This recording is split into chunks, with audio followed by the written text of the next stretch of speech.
So, we talked in the last session about a pattern. That if you understand the pattern, then no matter what you're leading, then you lay that pattern over that particular project, that particular group, and where you're headed, and you can begin to ask the right questions, because if you ask the right questions, then you have a possibility to get what? The right answers, okay? So, we put this up, just a triangle. The D stands for what? Direction. The S stands for what? Strategy. And the T for what? Teamwork. Teamwork. If you wanted to add something in the middle, you'd put something like a C for character. Character, because the other three talk about what you do as a leader, but if you don't deal with the inside, the character, then no matter how well you do on the outside, eventually the inside is going to corrupt the outside and deteriorate those results, and maybe even take you out of ministry. We've seen that happen before. So we won't take much time for this. We usually teach a lot. You do, I do, on character and the importance of integrity and such. But we're focusing mostly in this intensive on direction and strategy. Direction and strategy. Teamwork is going to be a whole different intensive, as we mentioned. So we talked about direction, and I said to you that direction takes the most discipline, because you feel like, well, I'm not getting anything done. I got to get something done. I got to get down the road. Direction is merely determining where you're going first, before we move the car, before we even start the engine. Get the map out and map out where you're going and how you're going to get there. And then when you start, it's going to save you a lot of time. It's going to save you taking some wrong turns or having to stop all over the place to figure out, where am I? Where are we going with this? And it's going to reduce a lot of frustration. Let me give you an example. Say that we stand up, we take all these tables and chairs out of here, and we all are just standing in this room, an empty room. And I say, all right, here's the vision. The vision is, on the count of 3, we're all going to get out of this room. All right, well, that's a good vision. But say we take a big, long tug-of-war rope, and we put it around us, and we just all bunch up together. Well, if I say, okay, on the count of 3, go. Well, some people might be facing that door over there. And so they're going to say, well, that's obviously the door to go out. And so they start going that way. Other people might be going out that door. Somebody else said, well, I came in this door. I'm just going back out the same way I came. Somebody else is going to go out that door and that door. Well, you got people going all different directions, but we're all trying to get to the same thing. Now, because we've got this rope around us called our collective identity, or we're a church, or we're a youth group, or we're a business. We're all one, right? So when we begin to go a different direction than somebody else, there's a tension there that begins to be created. Well, as you're pulling and people start pulling, well, what's going to happen? People start to get frustrated. Like, what's wrong with you guys? It's obviously this direction. And others say, no, it's this direction. Well, what's going on? Well, you may have a general vision, but because you didn't break it down into smaller pieces, then you're going to have some trouble. You're going to have some trouble, and tension is going to be created. Let me share a scripture with you that you're all familiar with, and it's Proverbs 29:18. And it says this, for where there is no revelation, the New King James says, the margin says, and some other translations says, prophetic vision. For where there is no prophetic vision, the people cast off restraint. For where there's no prophetic vision, the people cast off restraint. Now let me tell you what that means. You're pulling on this rope now, and you're trying to go, and it's frustrating, so inevitably you know what's going to happen. Somebody's going to fling that rope off and say, this is ridiculous. This is ridiculous. Nobody even knows what they're doing around here. Or, I'm not getting fed. They throw that rope off and they go somewhere else. And why is that? It's because they didn't feel like we're making any progress. It's not that we didn't have a vision, but it's that we didn't have the breakdown and the clarity of the direction so that everybody could know how we're getting to that vision. That's strategy.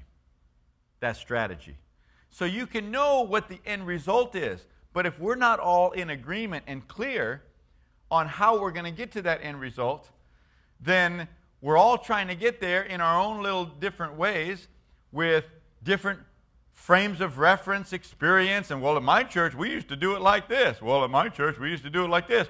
Well, this is the first time I've ever been to church, but I think both of those are dumb, right? And so everybody's got an opinion. But what if we did this? What if we got everybody around that rope and we said, listen, we're all going to, on the count of 3, we're all going to go outside. And here's what we're going to do.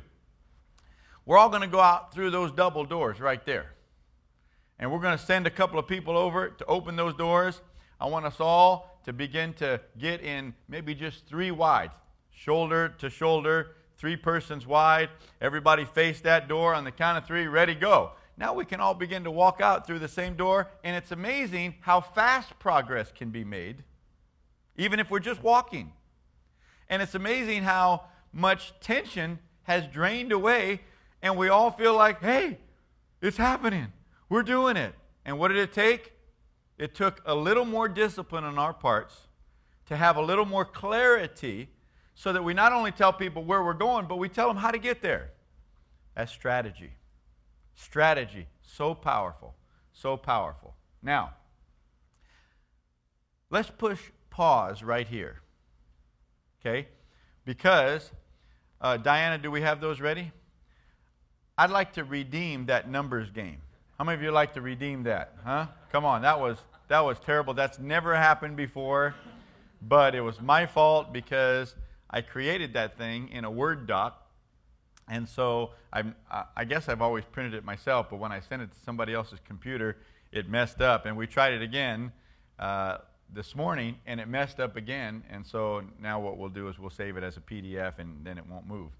But those things moved all over the place. So, all right, face down. Here we go. Diana's going to pass these out. You can just put some on the table, and they can pass them around. By the way, turn it upside down, Kathy. By the way, I'm going to collect these when we're done, okay? So just know I'm going to collect these. I'll have somebody come pick them back up. All right. Now, of course, let me turn the page here in case you forgot what tic-tac-toe looks like. Now, of course, we don't need to do the first time around because it's too late. You already know the pattern, okay? So all we're going to do is the second time around, the 2 minutes, okay? But I think you'll trust me when you say about nobody gets this in 2 minutes without knowing the pattern because you're all over the page trying to find these numbers, okay? So face down. Let's see if I got my watch ready.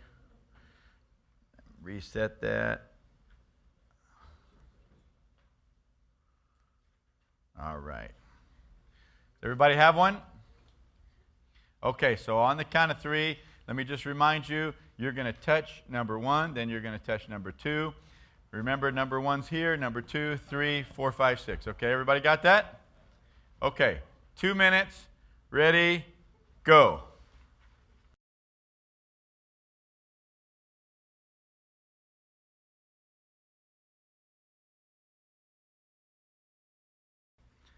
All right, how many of you got it? Now look at that.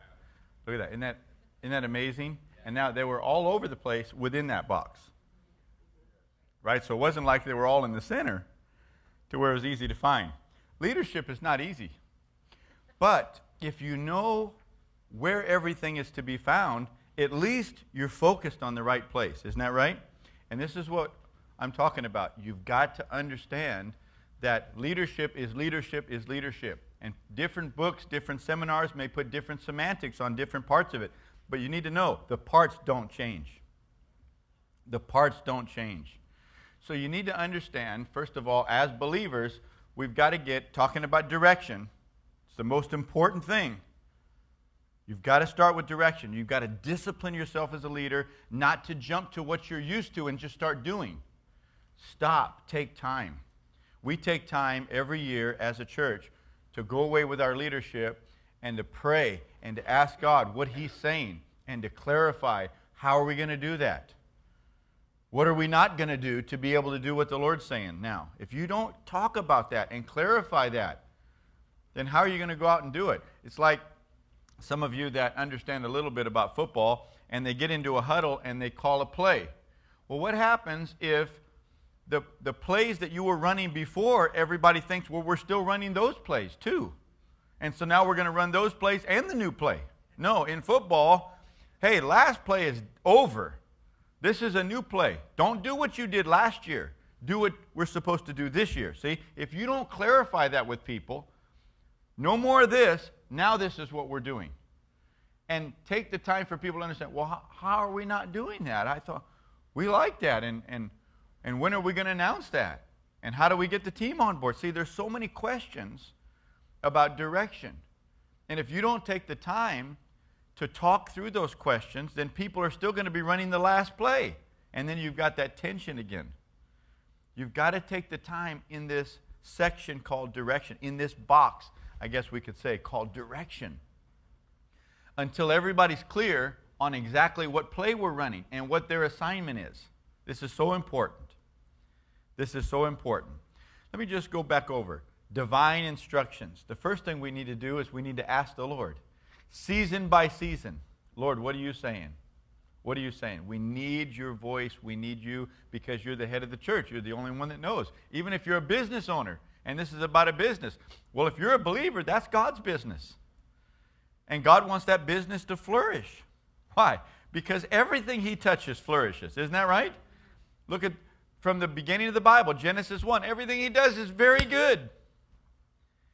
Right? And He assesses it. It's good, good, good, good. And if you abide in me, you're going to bear much fruit. Yes, that's talking about souls and disciples. But if you're a business person, it's talking about profitability for the kingdom of God.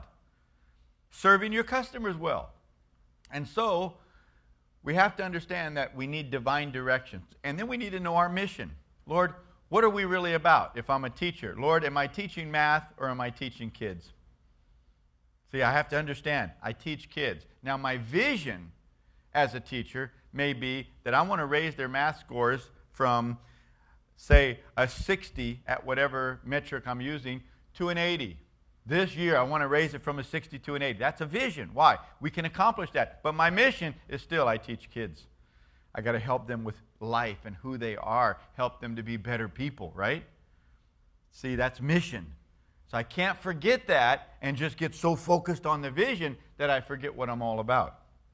See, so mission is first, and then vision will change from season to season.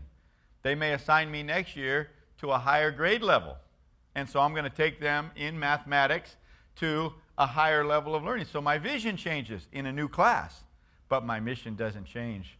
I teach kids. Everybody got that? Isn't that important?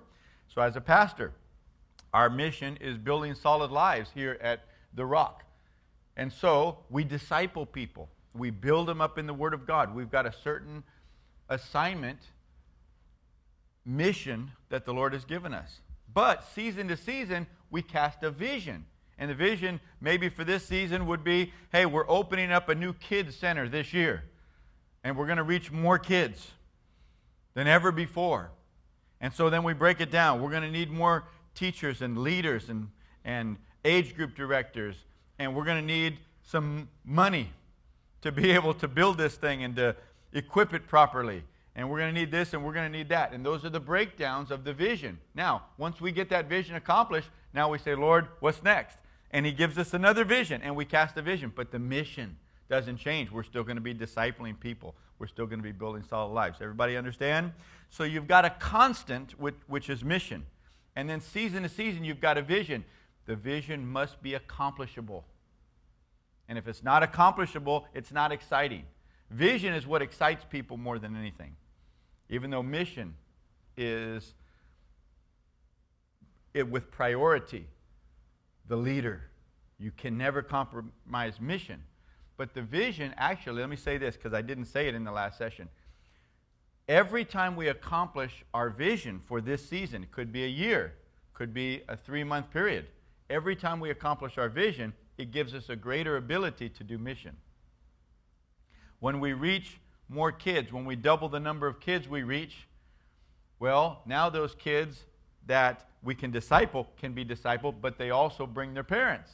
And now we can disciple their parents. So what are we going to do? We're going to build solid lives with their parents because now we can reach more kids. See, so every vision will give you a greater ability to do mission.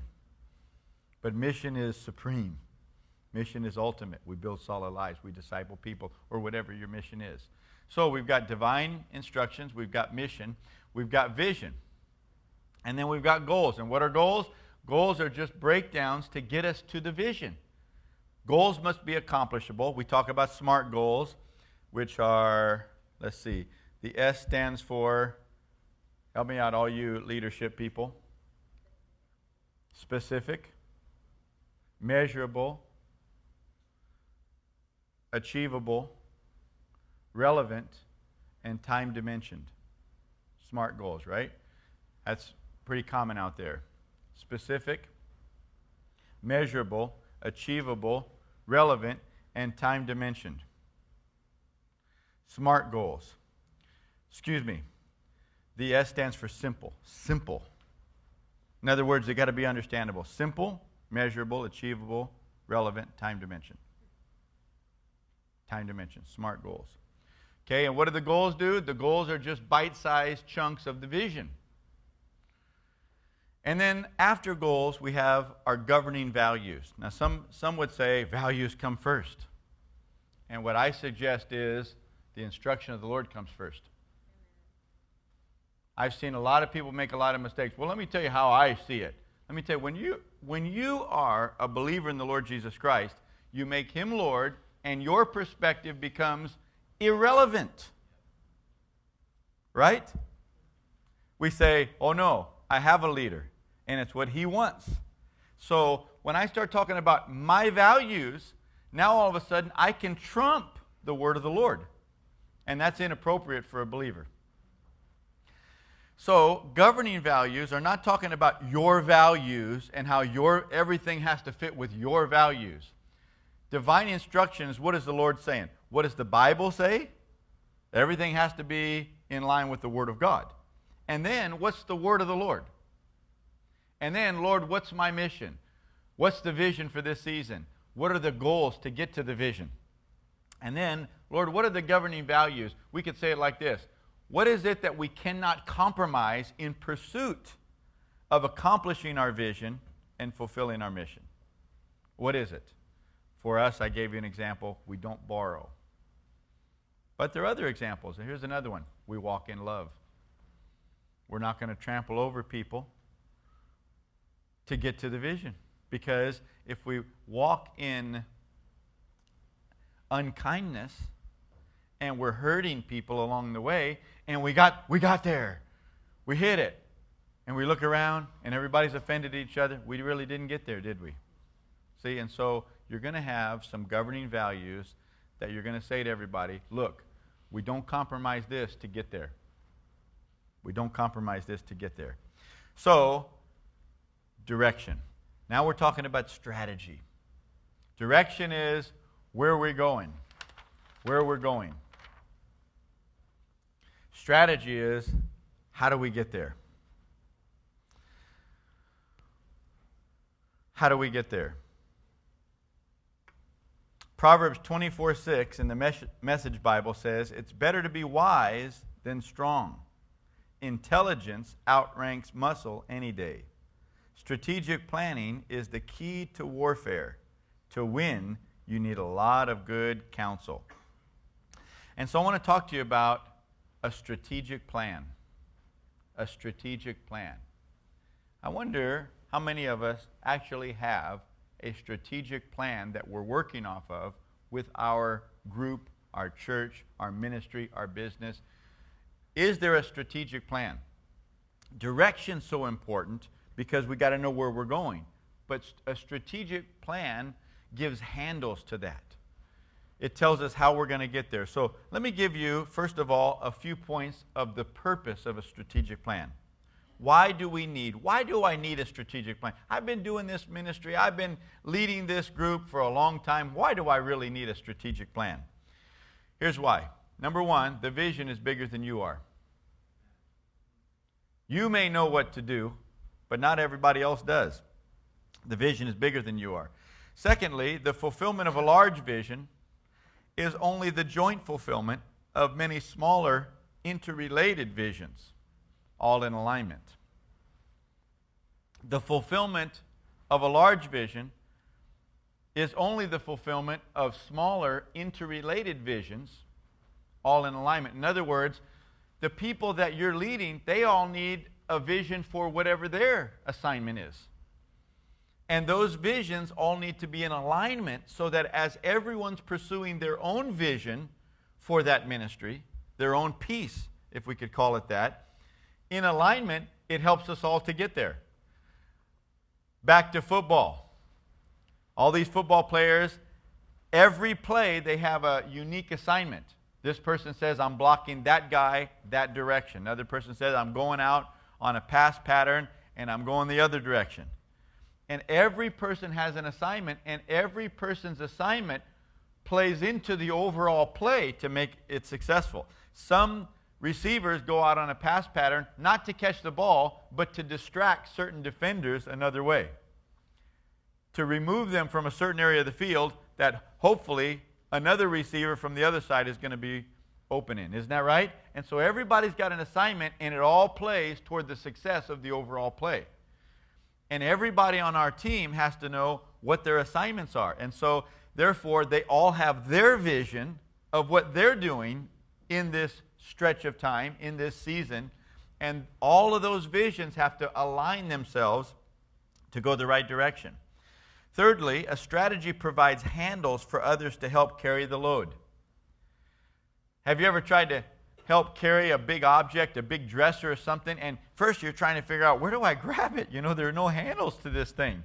And so you're trying to figure out, do I have to bend all the way down and get it from the bottom? Or, you know, can I open the drawer and get my hand in there? People may see your vision, and it may even be exciting, but they're trying to figure out, where are the handles to this thing? How do I get my hands on it to help? And a strategic plan provides handles so that people can get a hold of this thing with you and help you carry the load. And then fourthly, a strategy is an agreement of how we will approach the vision and goals. A strategy is an agreement of how we're going to approach the vision and the goals. I mentioned earlier, we've got the rope around us. Instead of just saying, here's the vision, let's go get it, we give a little more instruction called a strategic plan to say, how are we actually going to get out those doors to the outside? Okay, now, number one, I want to talk about the importance of a written strategy. A lot of people have a strategy, but it's not clearly written. Habakkuk 2:2 says, write the vision and make it plain on tablets, that he may run who reads it. Write the vision, write the vision. Why is it important to take time to write the vision? Let me give you a few points. Number one, most people learn better visually. Most people learn better visually. Many studies have been done that between oral learning and visual learning, which is usually using something, teaching aids and such, so that people can look and see what we're talking about, it enhances their ability to learn by, some have said, as much as 80%. Number two, writing shows commitment. When you write it down, people get the sense that you're more committed to it than if you just spoke it. Number three, writing makes it easier to refer to.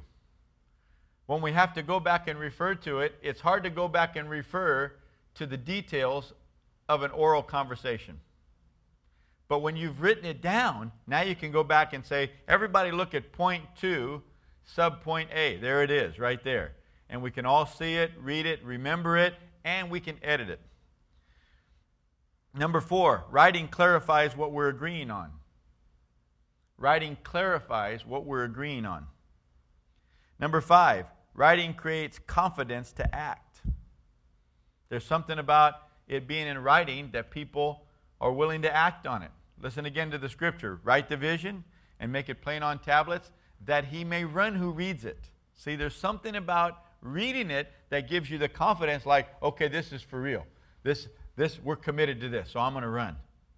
But if it's just verbal, it doesn't quite give the confidence. And then last one, writing is easier to change. Writing is easier to change. Say we have a 3-hour meeting talking about our strategy and everything.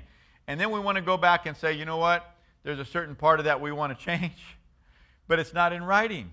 So how does everybody go back in their memory banks and edit that part? They may get it confused and think, oh, I thought we were editing a different part. See? But you can go back on page number, point number, and say, let's all edit that. Or we freshly printed out a new updated copy. Now here's the new one. You replace the old one, right? They take the old one out of their notebook or whatever they have, and they put the new one in. See, if it's not in writing, how do you do that? How do you update? How do you edit? And so written plans are easier to change. Now, we all need to see the same thing. We all need to see the same thing. Now, I need a couple of volunteers because I want to illustrate this. I'm going to set this over to the side for a moment. I need a couple of volunteers, but I need some specific volunteers now. I need somebody, first of all, who really knows baseball. You understand baseball. I mean, you know a lot about the rules of baseball, and you feel like I could explain baseball to somebody. No baseball fans in here. Do you feel like you could? Okay. All right. Come on up. Come on up. All right. Now, let me grab this microphone here. Come right up on the stage, right back over here. Now, I need somebody in here, and you don't know anything about baseball, but you'd like to have a conversation about it, and you'd like to learn something about baseball. Okay? You don't know much about baseball at all. You don't understand it, and so here, tell me your name again. Mike. Mike's going to explain something to you about baseball. Who is it, a volunteer, you'd be willing to come up, have a conversation to learn something about baseball? You don't know much about baseball.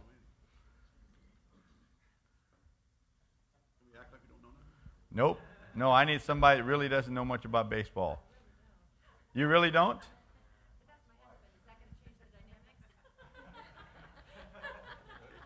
We don't want to cause any marital problems here.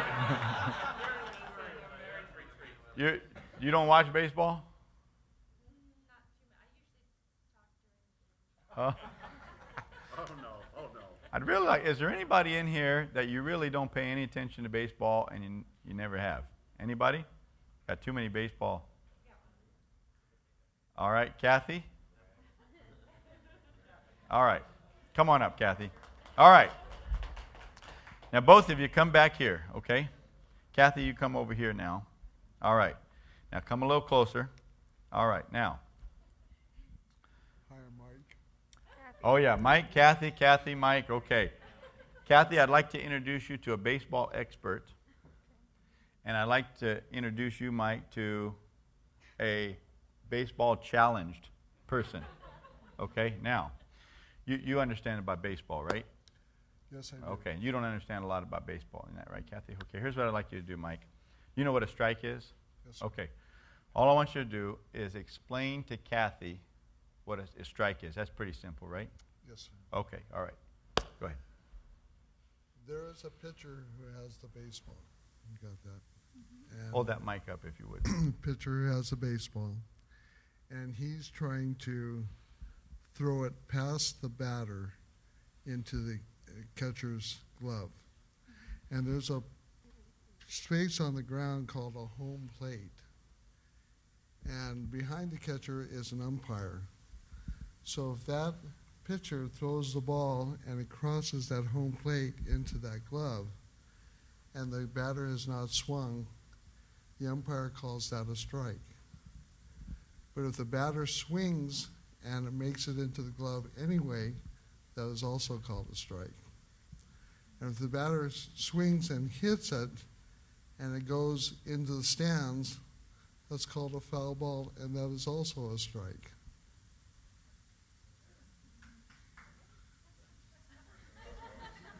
All right, let me just... Do you have any questions? Do you have any questions, Kathy? I have some questions. Okay, so you're saying there's a pitcher. Where is the pitcher? He's 60 feet 6 inches that way. Okay, he does know baseball, doesn't he? Okay, 60 feet 6 inches that way from From the home plate. home plate. Okay, now, and what you're saying is the pitcher is pitching this ball to the catcher, and if it goes over the plate Yes. into the catcher's glove and past the batter, that's called a strike. Yes, sir. Okay, so it could do that 2 inches off the ground, or it could do it 10 feet in the air. Oh, well, thank you for that question. It's good to have a question. Has to has to be between the knees and around the shoulders, and so that's an area about like this. Hold that mic up while you. Depending on your height. Would you like me to hold this mic for you? You need your hands to explain this, don't you? Yeah, Okay, I do. Go ahead. All right. So depending on your height, the strike zone would be for you from here to there. Okay, so the strike zone actually moves batter to batter. Yes, it does. Okay, now where is the strike zone? The strike zone starts with the plate on width But not that low, you said, right? and the depth, the low part and the high part according to the stature of the batter. Okay. So it's kind of like imaginary lines. Yes, and it's in the umpire's mind because he's going to tell you whether if it's in by his perceptive if it's going to be in that zone or not. Okay, so really the pitcher, from what you're saying, has to throw it through an imaginary box in the umpire's mind. Absolutely. And depending on the umpire, that could vary. Oh, that's true, isn't it? Yeah. Okay. All right, so you got that? Is that clear? Pretty clear. Okay, so you also said that if the batter swings and misses that, that's also a strike? Yes. Okay. Does it still have to be in that imaginary box in the umpire's mind? No, No, it can be anywhere. because the discretion at that point is the batter is taking what he thinks is going to be a strike and trying to make a hit from that. And so the pitcher might throw something in the dirt, but the batter is thinking that it might be a strike, so he swings and misses. Okay.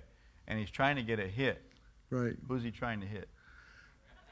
The object of hitting is to, with your bat, connect with that baseball to a place out there in the field. Well, I guess we should explain some of the fundamentals. We're just talking about a strike now. Okay. Okay. Forget the hit. Okay, that's another lesson. Okay. Okay. Hopefully that'll be an easier lesson. Now you said if they just tip it and it goes out of the field of play, that's a strike. Right, because it's called a foul ball. Okay. So 3 of those and you're out. No, you get 4. Well, let me slow down the train a little bit. You do understand baseball though, right? Yeah, let me Okay. slow it down a little bit. All right. If you tip a ball, you can do that 20 times if you want, if you can. But how many strikes do you get before you're out? 3 strikes, Okay. and you're out. Then now you get 20 strikes. Okay. All right. If the ball meets the catcher's glove through the strike zone, that's a strike. Or if it passes and you swing and miss, it's a strike. A foul ball is a strike, but you can have as many as you can make. But the object is that once you're done, you only get 3 complete strikes.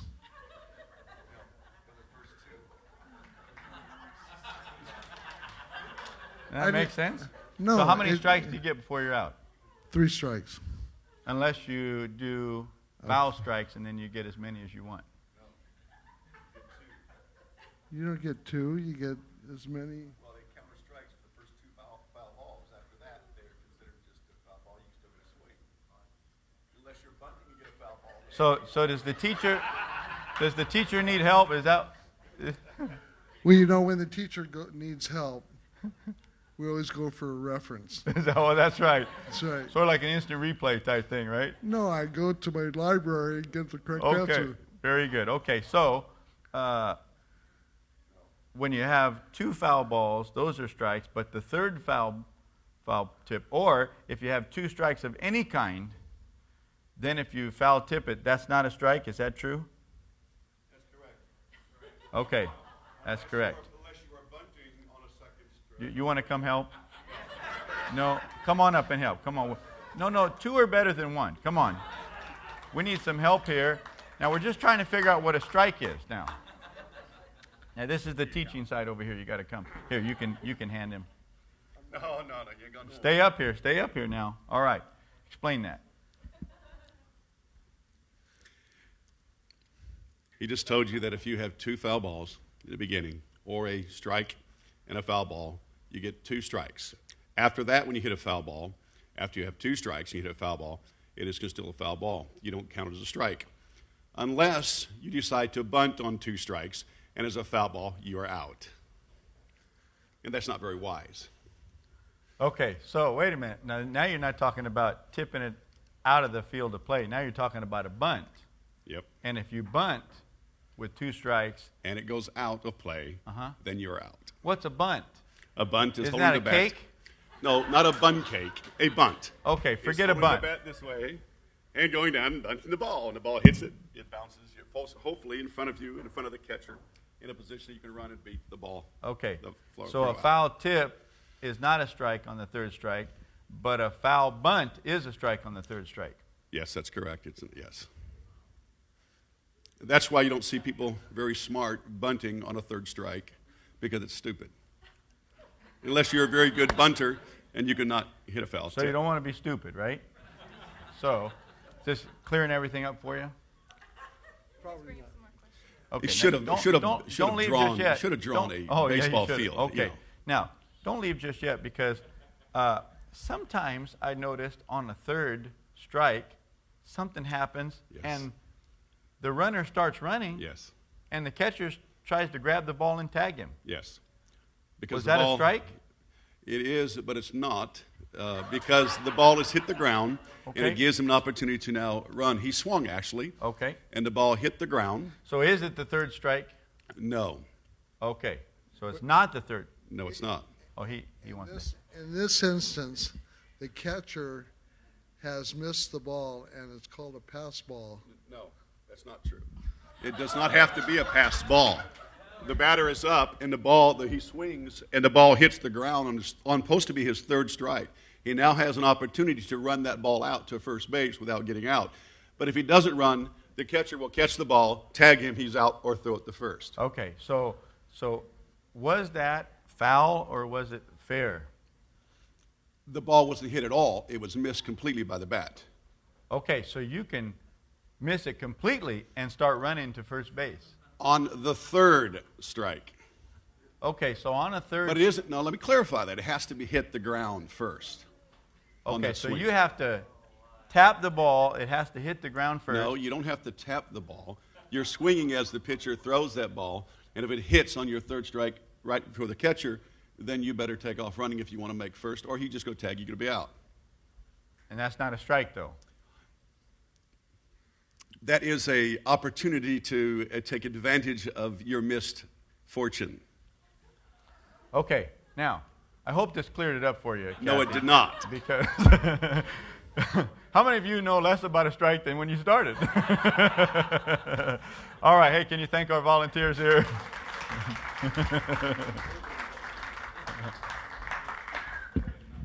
All right. What's the point of that exercise? Yeah, to make sure she never watches baseball again, right? All right, here's the point, and I think we all can see it clearly. It's so easy to think what we're saying is clear. Hey, everybody knows this. It should be simple. I'm just going to explain a strike. And virtually everyone that knows something about baseball feels like, yeah, I could explain what a strike is. But we don't. Not understanding or realizing there are so many nuances to the things we understand that we never stop to explain to anybody. And we just presume they know. And so we're all trying to get down the road and play the game, and we're frustrated that our team doesn't understand what we're doing. And we didn't take the time to break it down and to make sure that everybody understood the details. How can we all play in the same game successfully if we don't know the same things? See, and so strategy, it's so important that we take the time and we write down enough detail. We can't write down every detail because we'd be in the eternal meetings. But we have to write down enough detail to where we all understand what we're talking about and what it means to win. What does it mean to strike somebody out? What does it mean to get a hit? And so things that we think are simple are really not as simple as we think. We just had years of understanding of things that our team has not. Let's talk now about preparing to develop a strategic plan. I found out that if you don't prepare properly and you just show up to do it, then it's not going to be nearly as successful. Sometimes it'll be an utter failure because we didn't prepare properly for a strategic plan. James 1:5 says, if any of you lacks wisdom, let him ask of God, who gives to all liberally and without reproach, and it will be given. So, as a leader, I need to ask the Lord for wisdom before I even invite the team to come. I need to understand. First of all, I need to assemble the right strategic team. The right strategic team. I cannot presume that the leaders that are currently in place are the right leaders for this next season. They may have been the right leaders for the last season, but this is a new vision. This is a new season. So we need a new play called. We need some new grace maybe. And so maybe they can be the right players, but maybe they won't. Maybe I need to do a little switching. See, if you don't stop and think about that, then you'll just presume that everybody can play their part in this next season. And that is often an unhealthy and a devastating presumption. So, we have to assemble the right strategy team, and the key to commitment is involvement. You don't want to develop the strategy and hand it to your team. You want to get the team in place all together and develop the strategy with them. Why? The key to commitment is involvement. You want to invite key leaders and develop the strategy together. If you develop the strategy without the team, then you have to sell it to them. But if you develop the strategy with the team, they're sold. Because it's their strategy. They own it. They help to create it.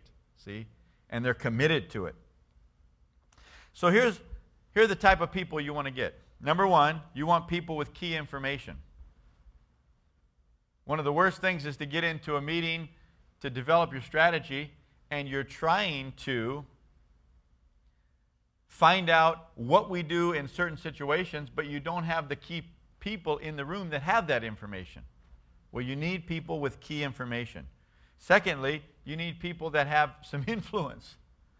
That doesn't mean that you automatically pick the most charismatic people, but they need to be people that can influence others, because your strategic planning team are going to end up being your leaders. And thirdly, you need people who are faithful. You need people who are faithful. I think it's especially true in church that we'll get people in a room, we'll have a strategic planning session, and people walk out and they don't do anything. Some will, some won't. That's unacceptable. Let me just tell you, that's unacceptable. But many leaders have allowed that. We allow people to come in, be a part of the process, and walk out and not do their job. That's unacceptable. And I, as a leader, must address that if somebody comes in, takes responsibility, and doesn't follow through. I have to address that. So what we need is we need to make sure from the outset that we get people involved that have proven themselves to be faithful, because the last thing we want to do is to need to hound our leaders. Jesus said, if you're faithful in that which is least, you'll also be faithful in much. So we shouldn't just get people that are gifted, we should get people that are faithful. In fact, Paul told Timothy, the things which you learned from me among many witnesses, commit these to faithful men who will be able. Commit these to faithful men who will be able. He didn't say commit these to able men who will be faithful. It's hard to get people with ability to start being faithful.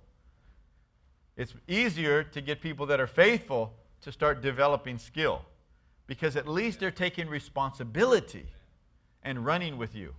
But there are a lot of gifted people, you know it and I know it, that if they wanted to do it, they could do it, but they don't do it. Commit these to faithful men who will be able. Jesus said, if you're faithful in what is least, you'll also be faithful in much. So we want to select people by direction of the Holy Spirit that have proven themselves to be faithful. In other words, they're going to do what they said they're going to do. And then we can trust them to run with a part of our vision. Now, we also need people who will take responsibility. There's nothing worse than getting to the end of a great strategic plan and say, okay, who wants to do this? And everybody's silent. Who wants to do that? Because there's no way that you as the leader can do all of that. So you want to invite people to come and take part who are willing to take responsibility. And your goal is that each of these team members are going to walk out and develop their own teams to help accomplish the part that they took responsibility for. See, that's why you need people that can influence other people, because they're not just your team members, they're leaders of their own teams to help accomplish the part that they're taking responsibility for. And so if you don't think about what the team is needing to do, then you're going to invite the wrong people. You're going to invite people you like. You're going to invite people that like you. You're going to invite people that like the church, the business, the organization. They're affirming. They're fun to be around. But they don't have the ability necessarily to take a piece, to build a team, to strategize on their own, and to get it done. And that's what's going to make the difference for taking us from where we are to the next level. Here's another error that many of us make. We need to plan sufficient time for a strategic plan. A strategic plan of a typical ministry, church, business, it's not going to happen in an hour. And sometimes the weakness in us as leaders wants to accommodate everybody. Well, I don't want to ask too much of them. Well, let me ask you a question. Is the vision that the Lord has given you worthy of people sacrificing for and laying their lives down for? Because if you don't think it is, they're not going to think it is. But if you think it is, then you're willing to call them to a significant amount of time to work on this. Why? This is going to change people's lives. This is going to, in a small way, change the world. And it'd be worthy of you not going bowling this week, not watching as much television this week, and let's spend some time focusing on this God-ordained assignment. See, if you don't believe it's that important enough to call them to it, then they're not going to believe it's that important. But we need enough time. One of the problems that we have is we get in, we have an insufficient amount of time, and so we get an insufficient strategic plan. It's not clear. And we're trying to explain to people, hey, just make sure it's a strike. And we didn't take the time to explain what that meant and for everybody to understand it. And so I know that when we launch a new satellite campus, when we launched our church, whenever I would go to another church to walk a church through a strategic plan, or a youth ministry to walk them through a strategic plan, we normally plan at least a day and a half. A day and a half. We'll do a Friday night and all day Saturday. Now, why is that? Because you wouldn't believe the amount of details that are important to discuss, and you get into the room and you find out that not everybody agrees on what's already happening. Not everybody agrees on how we're going to get there. And so it just honestly takes time to talk through these issues. But once you talk through them and they become clear and everybody sees the same thing,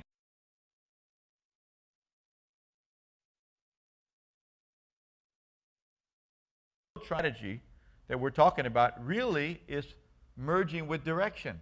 We're still trying to figure out where we're going. So a strategic plan, in a sense, is also direction, because it's how we're going, where we're going. So it's clear to me where we're going. See, and so direction merges with strategy, because now we're still taking all of this time. We haven't done anything yet.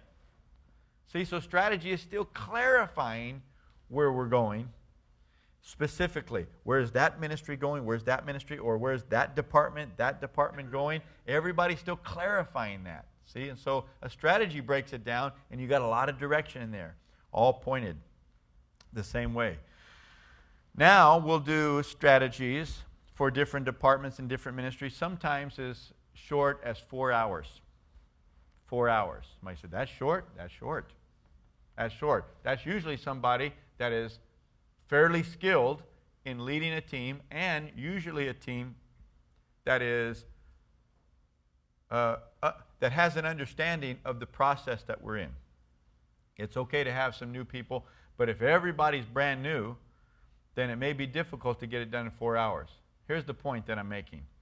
The length of the meeting is really irrelevant. It's whether or not you can get a clear picture in everybody's mind and on the paper to where everybody knows where we're going collectively and where I'm going individually. That's a part of the overall.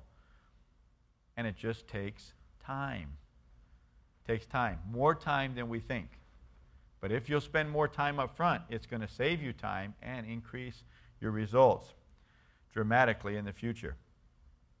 So we're talking about preparing for a written strategy. Next, we need to communicate clearly the time that we're meeting, the place where we're meeting, the purpose of the strategies meeting, and the length. The time that we're meeting, the purpose of the meeting, the place that we're meeting, and the length of time that we're meeting.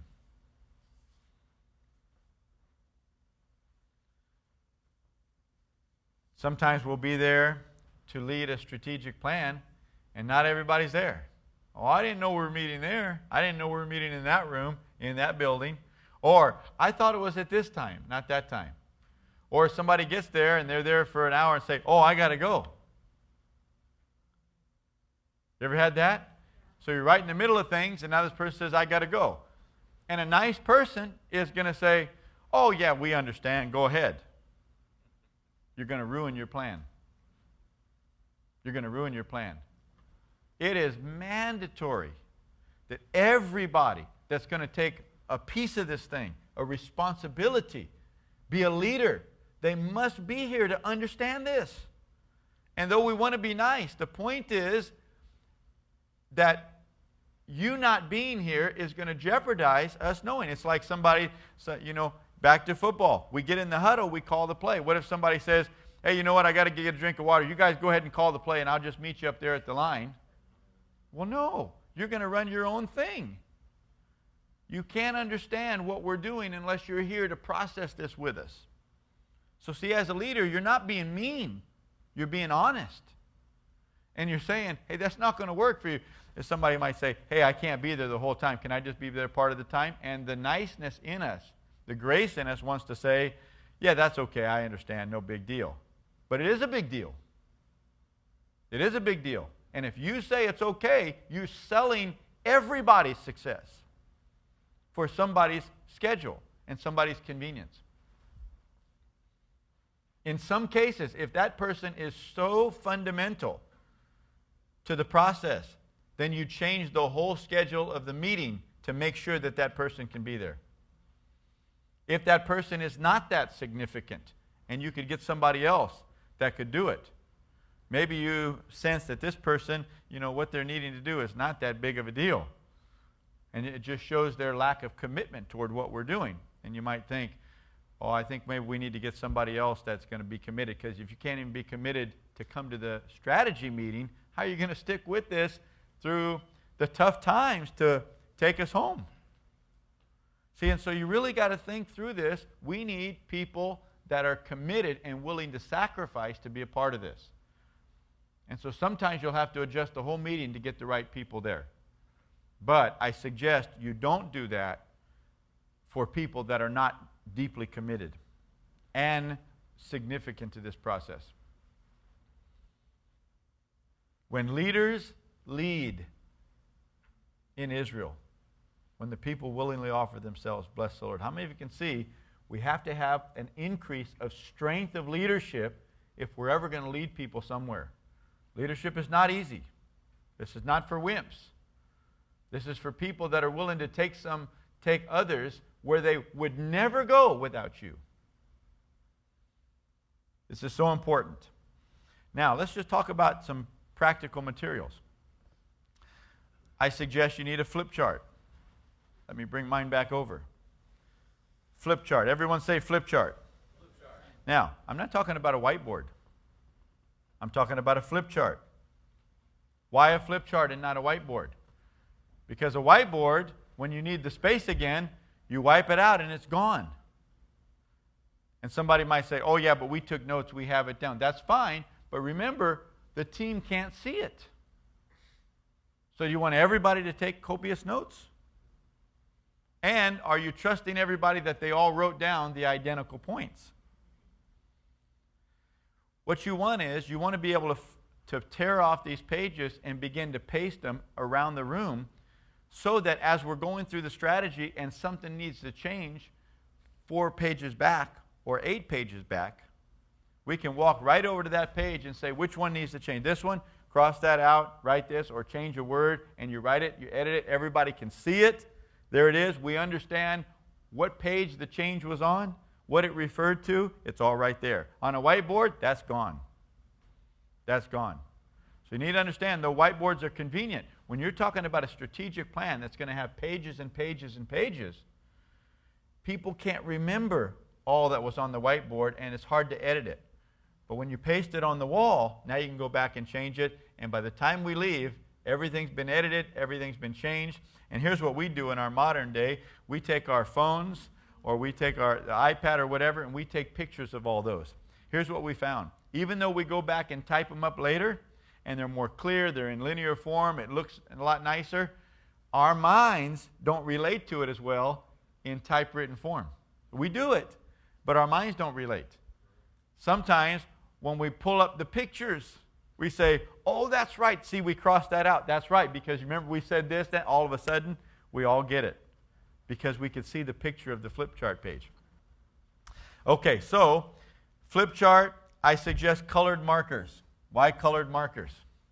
Well, this is something that I learned in a seminar some years ago, that when you switch colors, it enhances people's creativity and memory. And so, from point to point or from section to section, if you'll switch colors, it helps people identify that whole section with a certain color. And then they'll see another color and they can put all those colors together. And so, it's not mandatory, but it does help. Okay, so preparing materials. You need a flip chart and colored markers. Second, tables and chairs arranged for both viewing and discussion. So it's a conversational layout. Table and chairs. Often, when I have a flip chart in the center of the room, I'll have a table on this side, a table on this side, and a table just across. And everybody sits on the outsides of the table so that we're all looking toward the center. We're all looking toward the flip chart and each other. Why? Because we need to discuss with each other, but we all need to see the flip chart.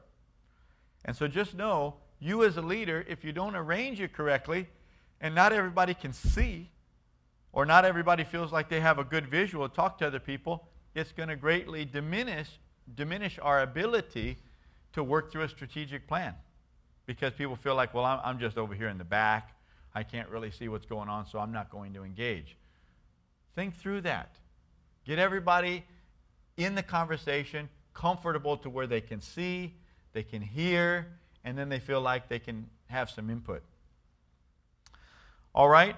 I suggest that these Post-it pages are easier. But I can tell you this, I think they're like double the cost. So, you can get the cheapies and just have Scotch tape available. You must post them up on the wall. We need to see this plan. Remember, write the vision, Habakkuk 2:2 says, and make it plain on tablets, not a piece of paper. This is not just a statement, a mission statement, a vision statement. This is a vision that has tablets. It's clear enough, it has detail enough to where we can all run. Now, I also suggest you provide for everybody writing pads and pens.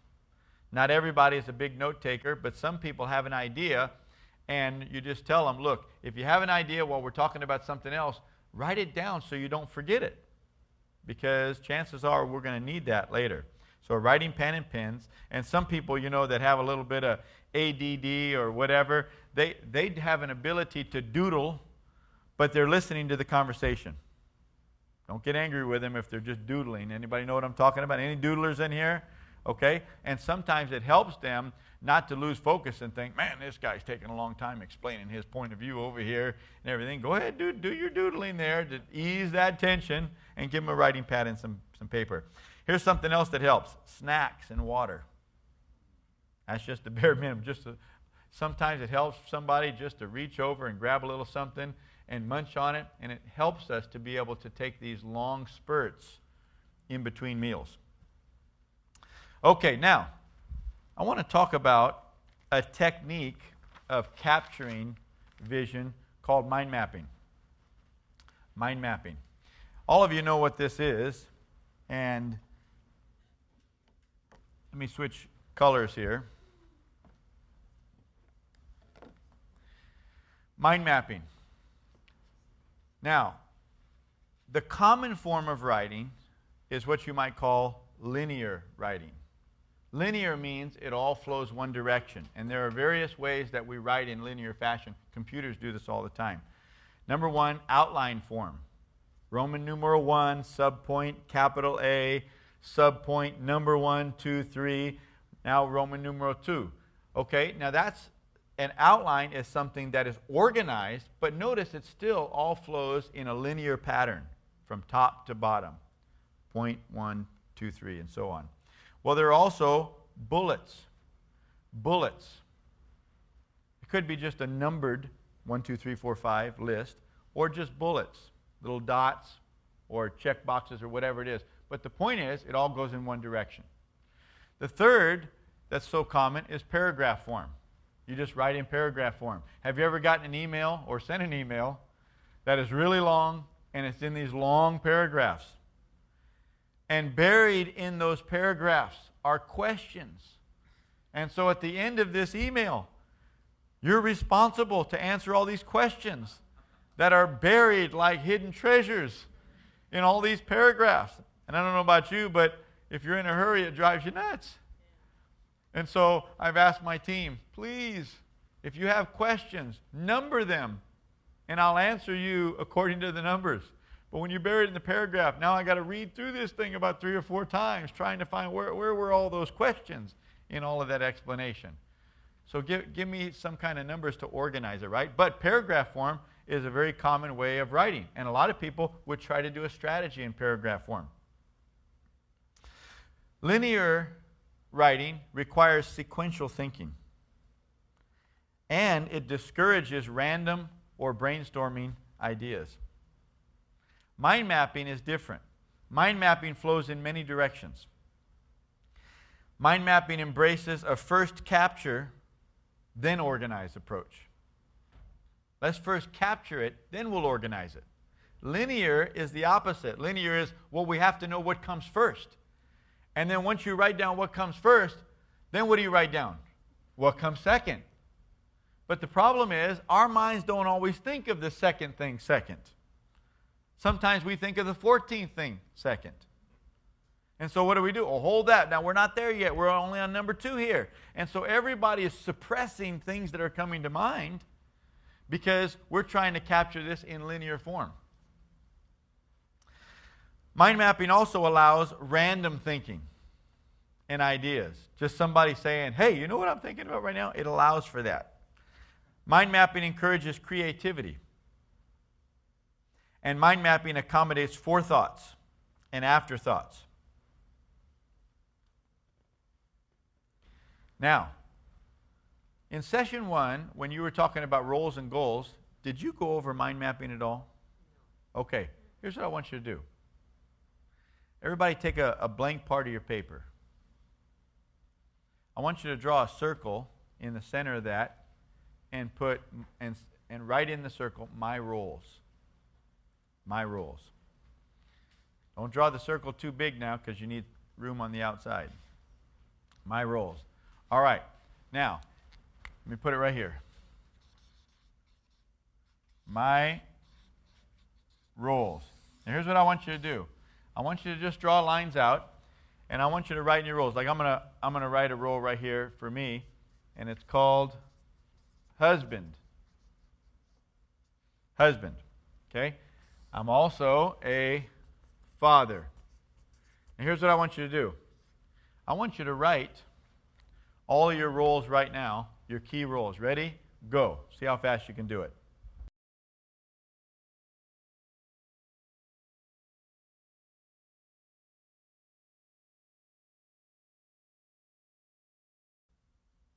Okay. Now, let me ask you a question. How many of you wrote them in the order of priority? Did you? How many of you wrote them in the order in which you received that role? Like for me, husband came before father. And father came before pastor. How many of you wrote them in that order? How many of you even thought about that? How many of you realize it doesn't matter? Right? Because they're all there. They're all there. And here's what I want you to do. I want us to now organize these roles in a couple of different ways. Use numbers, first of all, 1, 2, 3, 4, 5. And oh, I forgot to put a roll up on mine.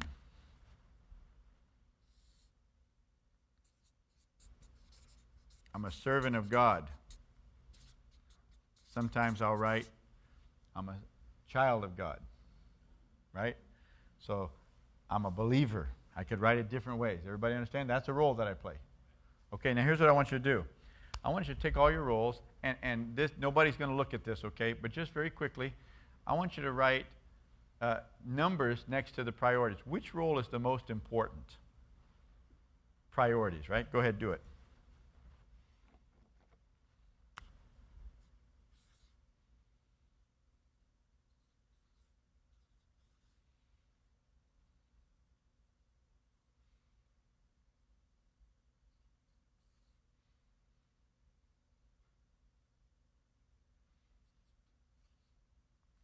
Some are a little tough.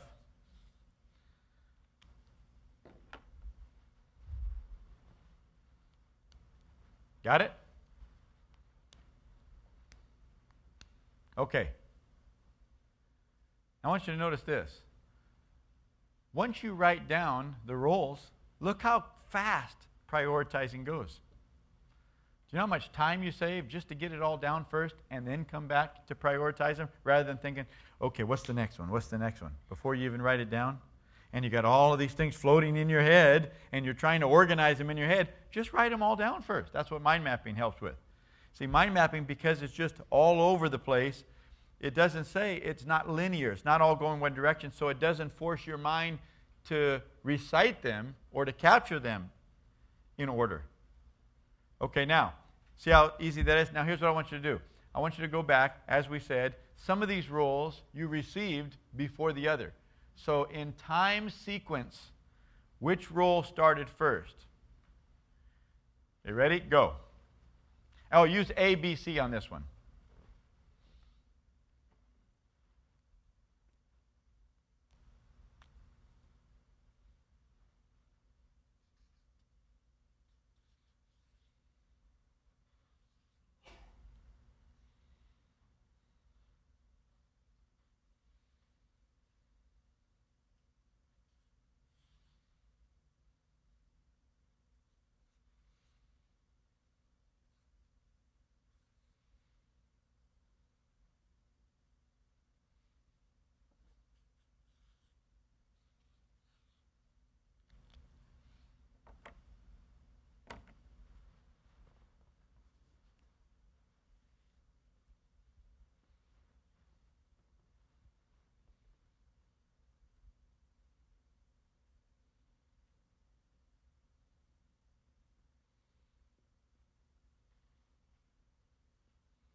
All right, everybody stop.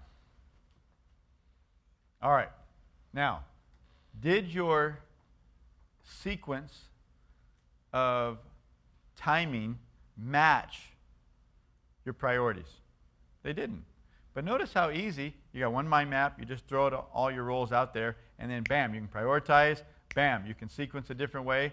Look how easy it is. Can you imagine trying to write those lists with those sequences, and you're trying to, it takes so much longer to try to write or capture in a linear fashion. So that's why in certain cases, using a mind map is so much easier. First capture, then organize. Everybody got that? First capture, then organize. This is what I suggest to you with strategic planning. Now, on your tables are some strategic planning agendas. I want everybody to grab that. I just wanted to print this out for you so you didn't have to write all of this. Now, this is what we use. This is what I've been using for many years. Strategic planning agenda, and I want to walk through this. First of all, what do? You pray. We never, ever, ever start a strategic plan without praying. We get in the room, we begin to pray, Jesus, you're the head of the church. We don't know what to do. Even if we think we know what to do, we don't. You always know what to do. James 1:5, if anyone lacks wisdom, let him ask of God who gives to all liberally and without reproach, and it will be given. We always quote that verse and say, Lord, we're asking you. What was one of the reasons why David was a man after God's own heart? Because he inquired of the Lord. And he inquired over and over and over. Lord, should we go to battle here? Should we go to battle there? He inquired of the Lord. You'll remember that one time the Philistines were deployed in the valley of Rephaim, and David said, Lord, should we go up against them? And the Lord said, go up against them. I'll doubtless deliver them into your hands. And so he did. And they won a great battle, and David said, the Lord has broken through my enemies before me like a breakthrough of water. You remember that? Well, a season passed, and the same army, the Philistines, deployed themselves for battle in the same valley, the valley of Rephaim, against David and his men. And instead of just presuming, well, listen, this is the same army, same valley, they're coming against us again, and so we've already asked God about this, so obviously he wants us to do it. David inquired of the Lord again. Here's a new season, right? Lord, do you want us to go up against them? And God said, no. Circle around behind them, and when you hear the sound of marching in the tops of the mulberry trees, you'll know that now I'm fighting against them. Then go up, and I'll give you victory. And he did. But God loved that David just asked all the time. So the first thing we're going to do every time, without exception, is to stop and pray and say, Lord, give us wisdom. And will he do it? Well, remember what James says. Verse 5, if anyone among you lacks wisdom, let him ask of God who gives to all liberally and without reproach. He's not going to make you feel bad for it, and it will be given. But then it says this, but let him ask in faith with no doubting. Don't doubt that he's giving you wisdom. Why? Because he said he would. Let him ask in faith with no doubting. Because what does it say? He who doubts is like a wave of the sea driven and tossed by the wind. He's a double-minded man, unstable in all his ways. Let not that man suppose he'll receive anything from the Lord. A lot of people ask for wisdom, then they doubt, second guess. Well, did God give us wisdom? Well, didn't you ask? Didn't he say he would if you asked? Well, then ask for wisdom. Believe God. Write it down and trust God. Yeah, but it doesn't look like it's going to happen. Let me help you with something. It's supposed to look like it's not going to happen. For we walk by faith and not by sight. Isn't that right? Sincerely ask for wisdom. Sincerely capture the wisdom the Lord gives you, and then walk in faith until it comes to pass. Continue to work at it as if it's going to come to pass. It's going to require the Lord being in that with you. For without me, you can do nothing, Jesus said. Okay, so we got to pray and we've got to ask God for wisdom. Next, we want to capture the desired results. The desired results. Let's walk through this whole thing and then we'll come back. The desired results. The desired results, I would say, is going to clarify our vision and our goals. Now, this could be a strategic plan you're doing for a whole church or a whole business, or it could be for a particular ministry, a particular department, a particular project. Strategic plans need to happen all over. So you have to clarify what exactly is the vision and the goals. And so you put vision and goals together and you come up with something that I like to call desired results. Desired results. The vision, of course, it's based on the overall mission and values and such of the organization, but it has to be the heart and the passion of the leaders. In other words, we can't get into a room and everybody decide what the desired results are, but the leader inside doesn't have a witness of the Holy Spirit that this is exactly what we're supposed to be doing. So you can't get in there and just make everybody happy with where we're going, because then you're not leading, you're following. God made you the leader, and you are responsible to make sure that these desired results that we're putting up on the paper are the ones that you believe in your heart that the Holy Spirit is directing you to pursue. And if you don't feel comfortable with any of them, you must vocalize that and say, I don't think this one's on target. I don't see it. I don't sense it. We need to adjust it. We need to remove it. And we need to put something else up there.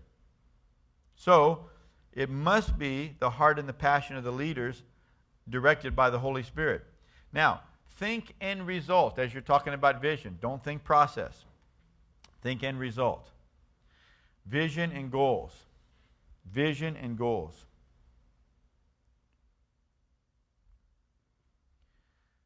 Next, sensitivities. What people, groups, or entities may be adversely affected by our planning?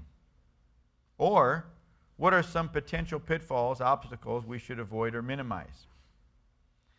Next, major pieces. We're going to break the whole vision down, not each desired result, into large pieces. If it cannot be broken into smaller pieces, it's probably not a major piece, and it should fit under a major piece. And then minor pieces. We're going to break each major piece into smaller pieces. Next, the deadline. What is the overall deadline or launch date to complete these desired results? And note what desired results may not be accomplished by the deadline or launch. For example, if you're launching a new ministry, well, some of those desired results may be what's going to happen after we launch the ministry, and some of those desired results may be just to get us launched. And so you just make sure that everybody's clear on which ones will happen by the launch and which ones will happen subsequent to it. And then milestones. We're going to agree on a milestone meeting schedule, usually spaced monthly. We're going to place an asterisk next to all the minor pieces that should be completed by the next milestone meeting, and at the end of each meeting, schedule the next milestone meeting or schedule them all at once. Never cancel a meeting, only reschedule. And then roles and responsibilities. We're going to assign each major piece to one leader, write their names next to the major piece. You may add other people as helpers, but there must only be one leader. Two heads make a monster. Explain that the leader is not required or encouraged to do all of the work, but to take responsibility for making sure that it gets done by the milestone or the deadline. We're going to encourage each team member who takes charge of a piece of the vision to assemble their own strategic team and take them through a similar process, maybe shorter. And then we're going to make sure that each responsible party clearly understands the overall vision and deadline, the next milestone.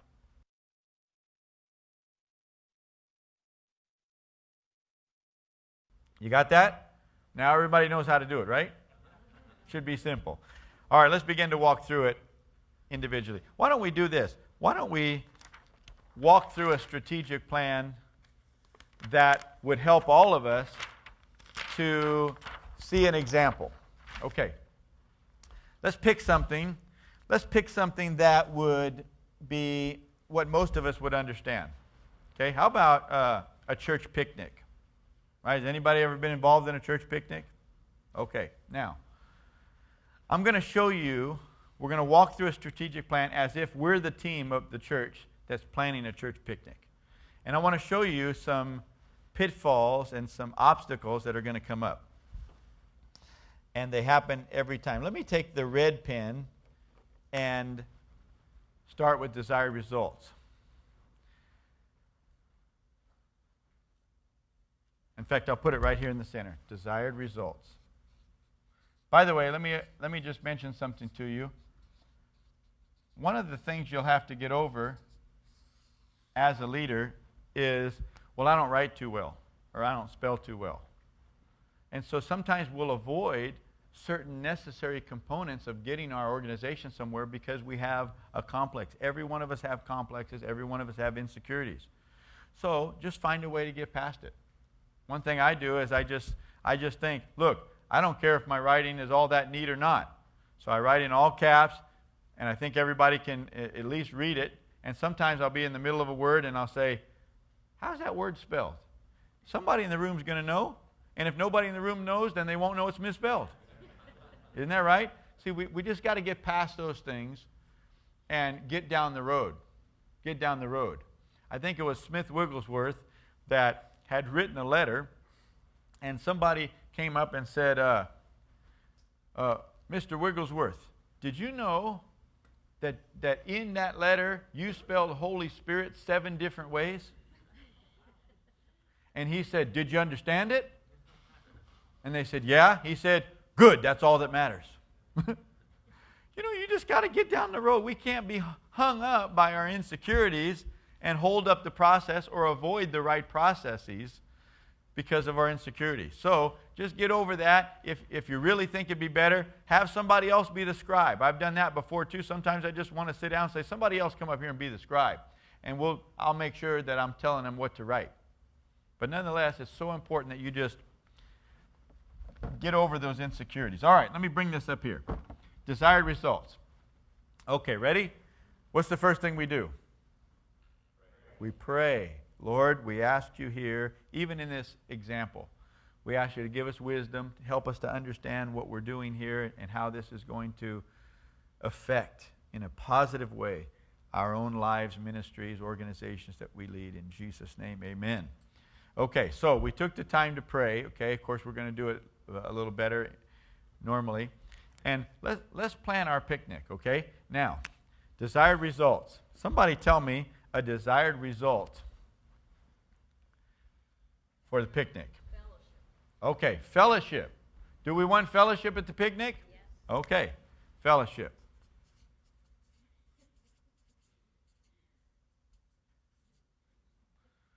Okay, what else? Who said food? All right, food.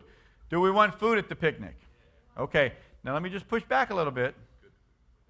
Good food. You said good food, not just food, but good food. Okay. Now, let me ask you this.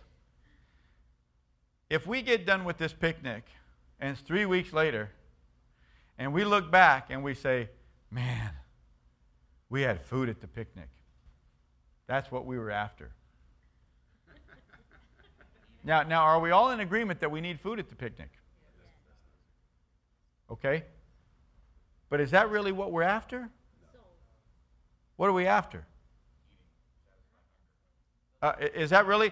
Would we plan a picnic and go through all of the time of organizing a picnic because we think, well, somebody might be hungry that day, and we just want to make sure that they get their stomachs filled? Is that why we're doing a picnic? See, look, this is what I'm telling you. If you just plan the way you normally do, you're going to put down process here. Food may be a way that you get to the desired results, but is that really what you're after? Well, people just don't have enough to eat, so we need to plan a picnic to give them something to eat. Everybody understand what I'm saying? Look, if you get confused between the results you're after and the process, then it's not going to do you a lot of good. Let me tell you, there was the little Peanuts cartoons that they used to have with Charlie Brown and Snoopy and all that. One cartoon had Charlie Brown standing next to a fence, and there was a bullseye painted on the fence and an arrow stuck right in the bullseye. And Lucy walks up and says, "Oh, Charlie, that's great. How'd you do that?" And he said, "It was easy. I shot this arrow at the fence and painted these circles around it." And that's what a lot of us do. When you get into a strategic plan, you start shooting arrows already. We don't even know what the targets are. And we're already going to say what we need to have at the picnic.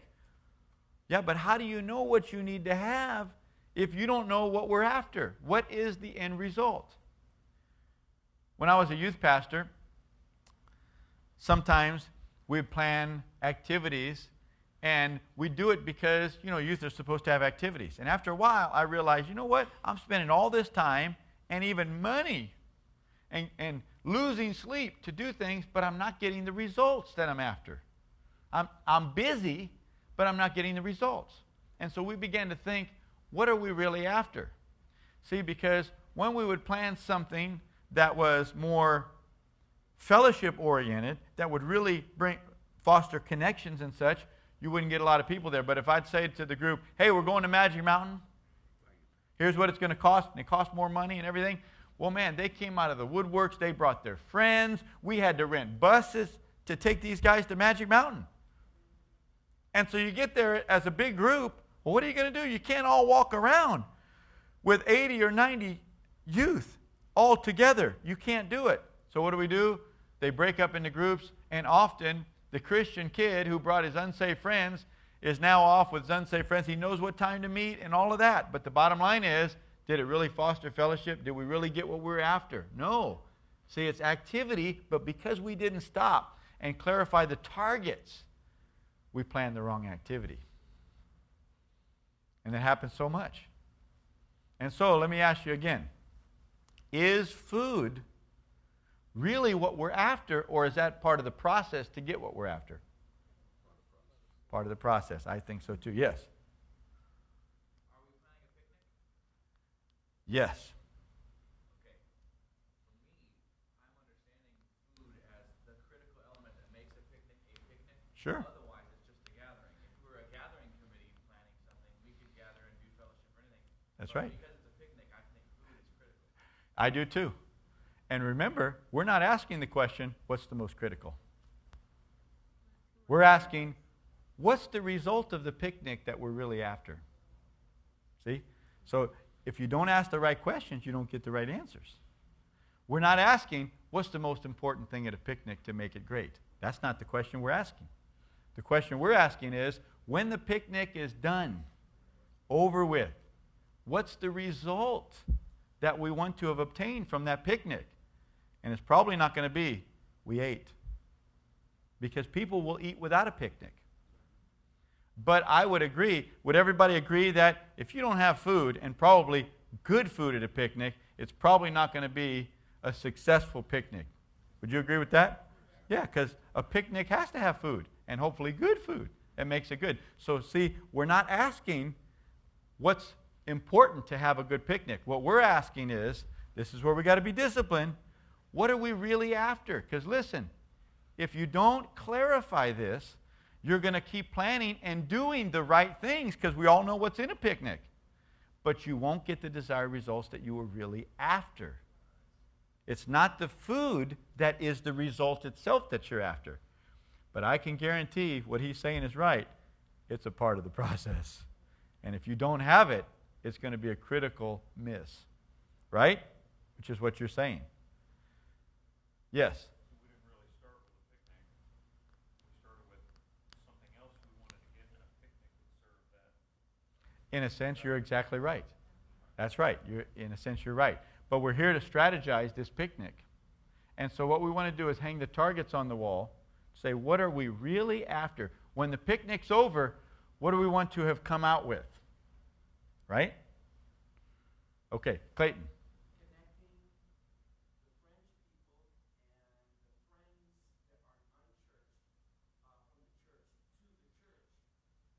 Okay, connecting the people that are in the church, but they're on the fringe, they're not well connected, getting them better connected relationally. How about that? Is that a desired result? It is, isn't it? Okay, so let me put here.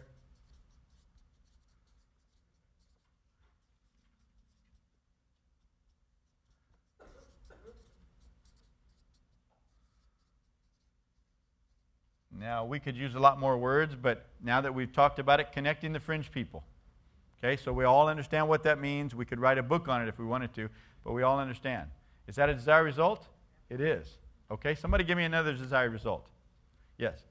Have unity with all the different ages and groups in the church so we all come together. Okay, unity. Yeah. Is that important? Okay. And then an event for inviting unsafe friends and connecting with them, following them.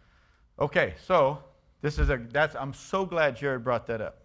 Because this is the normal thing that comes up when we're talking about it.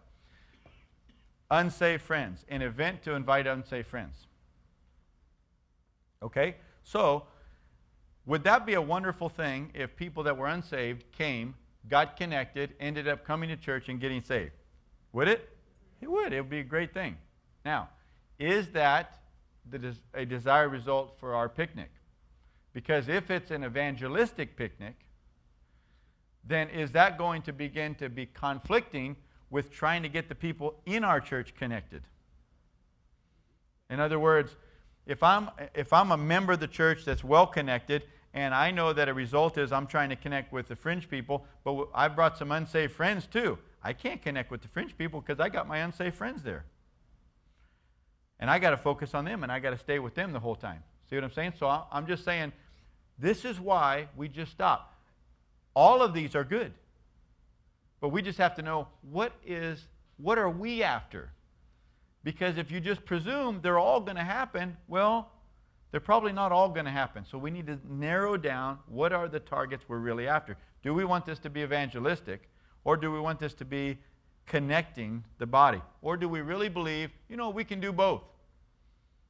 And even though they may conflict a bit, we're going to accept that diminish results on both ends to get some results in both categories.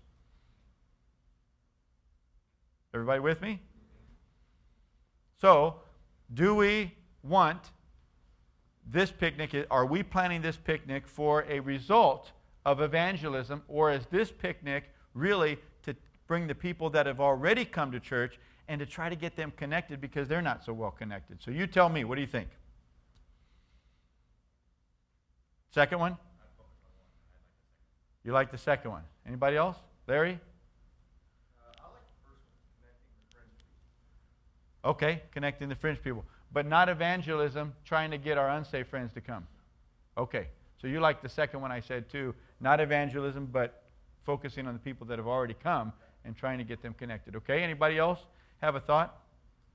I think I'd like to add the second one because of the vision of the church would always have some kind of evangelistic point to it. So, whatever we're doing, think about those who don't know the Lord. Okay, so we wouldn't preclude and say don't bring unsaved friends, but we're not making that a major focus because we want to keep our focus on the fellowship of who already is part of our church, and particularly connecting the fringe people and getting everybody well connected, bringing unity to who's already here, right? Is that what you were saying? No, I was actually saying because one of the visions that I have is helping people come alive, and those that are alive to thrive is a vision. And so under that vision, if we're having a picnic, to try to add that element of helping people come alive. Okay. People is real general. So are you talking about encouraging the congregation to bring unbelievers to the picnic? Yes. Okay. So, and you feel like we can bring our unsaved friends to the picnic and somehow focus on the fringe people and get them well connected? Yes. Okay. But I think, like you said, that would diminish a little bit of both, but be okay with that. Okay, yeah. And see, listen, there's really no right or wrong answer. But you just have to understand what you're after, and when you have different directions in the same targets, then you're going to have some conflict, and people have a hard time focusing on multiple things at the same time. Plus, we're just supposed to be having some fun here too, right? This is not so structured like, oh, I got to do this, now I got to talk. Where's an unsaved person? Where's an unsaved? You want to make it simple. It's a picnic. It's fun. Okay? So, let's do that. Yeah, Robert. That just all goes back to your vision, though, because your vision has to be specific enough to say this is a church picnic Exactly. versus this is an evangelistic event. Exactly. So, as a leader, I might say, you know what? I really feel like we need to focus on the people that are already here. Every Sunday we invite unsaved people to come, but they're not well connected. This is a way that we can connect those people that we've brought. Next Sunday, we'll invite unbelievers to come in again. But this is for the people that we've already done. So I may say that as a leader if I have that on my heart. But just for the sake of this one, and sometimes I'll do this with the team, how many of you feel like we should focus on who's already come to connect them as opposed to encouraging us to bring our unsaved friends? Raise your hand. All right. How many of you say we should include inviting unsaved friends to the picnic? Raise your hand. That's about split half and half. So the leader makes the decision. So let's go with the first one.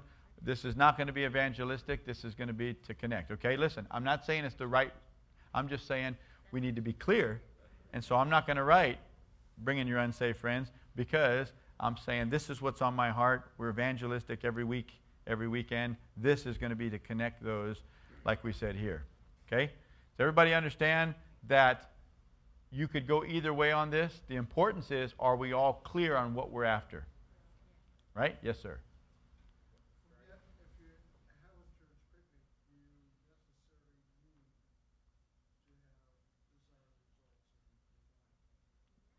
I suggest yes.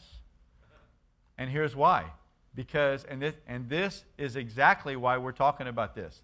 Because our tendency is, we already know how to do a picnic. We already know what we need. We need food, we need music, we need games, we need a park, and we need to announce it, right? I mean, you already know what you need. Okay, and I'm just telling you, you'll have a picnic. So if the desired result is that we had one, then no, you don't need these. But if you're really trying to leverage your activities in your church to actually accomplish something to take us from where we are now to a new place, we have something new that's going to help us get down the road, like connecting the fringe people. Because if you don't do that, then you're not going to continue to grow as a church. Right? You could have a picnic, food, games, a park, promotion, and when you get there, you do it like you've always done it and not connect the new people. And so they didn't feel, in fact, they may feel less connected because nobody really talked to them. There was no intentionality to it. Why? It wasn't one of the targets. The target was food, games, fun. So everybody already connected is connected. And they're having fun. And the other people are sitting on the outside unconnected. Why? Because that wasn't a target for you. That's what I'm saying. If you don't make these targets, let me say it this way. The things that you're good at, you're already good at. But the things that you're bad at, you're bad at. And so if you don't have some intentional targets to say, we're not going to be bad at that anymore, and we're going to plan the picnic in a different way than our normal mode, because our normal mode is bad at this. If you don't hang the targets on the wall, then you're not going to adjust the way you normally plan so that you actually start hitting those targets. You understand? Now remember I told you that direction is the hardest part? In a strategic plan, this is the direction. And everybody wants to get out of it fast. Why? I want to get down to what we're going to do. We're going to have food. We're going to have games. We're going to, that's what we got to do. And see, if you do that, just know you'll get the picnic done. But you won't hit the targets you're supposed to hit because you don't know what they are. You were undisciplined not to fight through this and to make sure that we're all clear on what we're really after, because we're not really after food. We're not really after a picnic. We're really after connecting these fringe people. We're really after unity.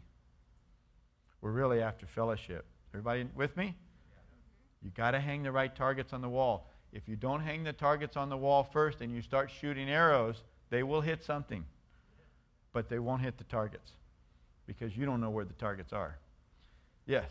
Could we meet in the middle, and as far as unsaved and all that, our target is fellowship.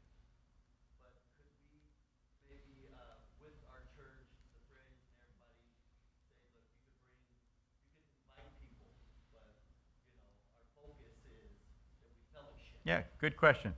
Let me just clarify, okay? I'm not writing the plan for the picnic for your church. This is for our church right now. Your church will do it the way that you feel led to do it.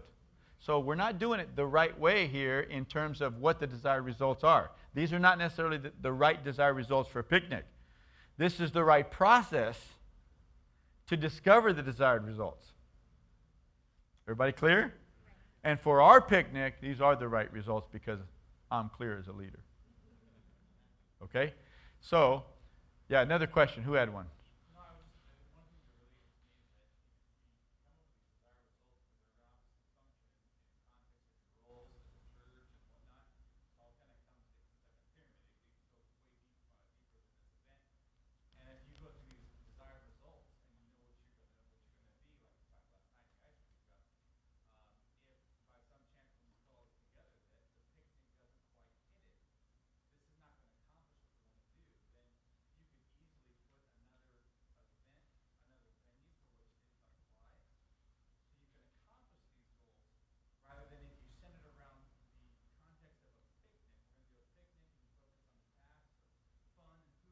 Mm-hmm.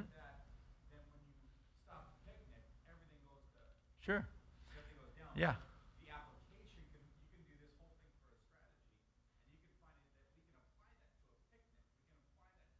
Exactly. Exactly. Exactly. All right, so let me restate what John just said. We do this whole strategic plan for our whole church.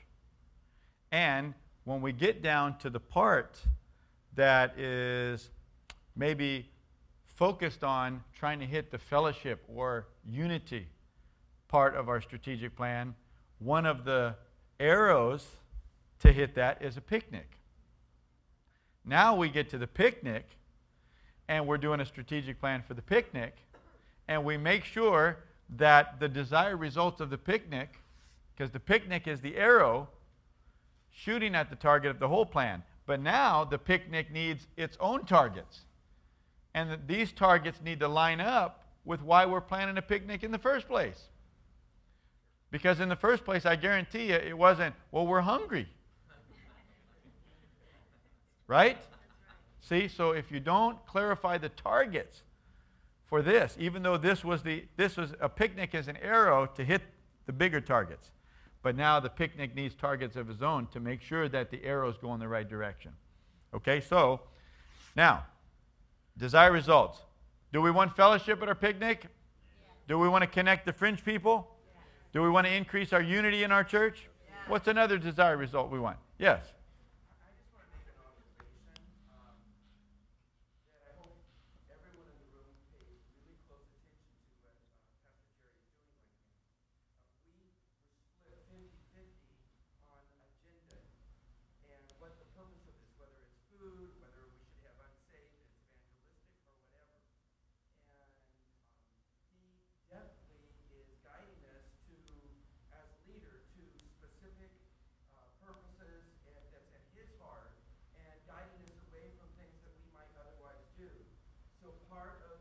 Formation of what we're doing in a strategic plan, the leader has to lead. Blessed are the people when the leader leads and the people offer themselves up, as we hear over and over. Mm-hmm. And we can get in all of this and then walk away thinking about whether or not we would have planned a picnic that way and not realize that the leader's role is to get everybody on the same page, agreeing to the same agenda, then planning the same details. Mm-hmm. And that's what's happening right now. And if we miss that, we'll miss the most important part of what is making this strategic plan going to be an effective one. That's exactly right. So you'll notice we have a lot of discussion and ideas. I don't write it down unless I'm comfortable that that really is the desired result. I'll talk to you about it. We'll work through it. We'll ask different questions about it. But it's not going up there until I'm clear. Why? I'm leading. And once we come to clarity, whether it be that we all agree or whether I've now convinced you, then I'm going to write it down so we can all see that's a target. Does that make sense? So, desired result. This is not an idea session. This is not brainstorming here. What could be our desired results? And if you want to do it that way, just say, let's put down all the desired results that it could be, then we'll cross out. But I'm telling you, it's going to be hard to do. I suggest you don't even write them until you've come to that. Good point. Good point. Yes? I would say releasing leaders. It's not a huge desired result as far as the fellowship is all-encompassing. Yeah. But I think anything that we do with intentionality gives us opportunity Mhm. release them to do something. We don't All right. need to be the only one doing everything. Yeah, very good. So what if we had a desired result here to activate new leaders that are not currently leading, but we give them a part of this, so now they've got something to lead. Now they're on the leadership, so to speak. They're part of leading our church, and we just ask them to lead the games. How about activate new leaders? Okay?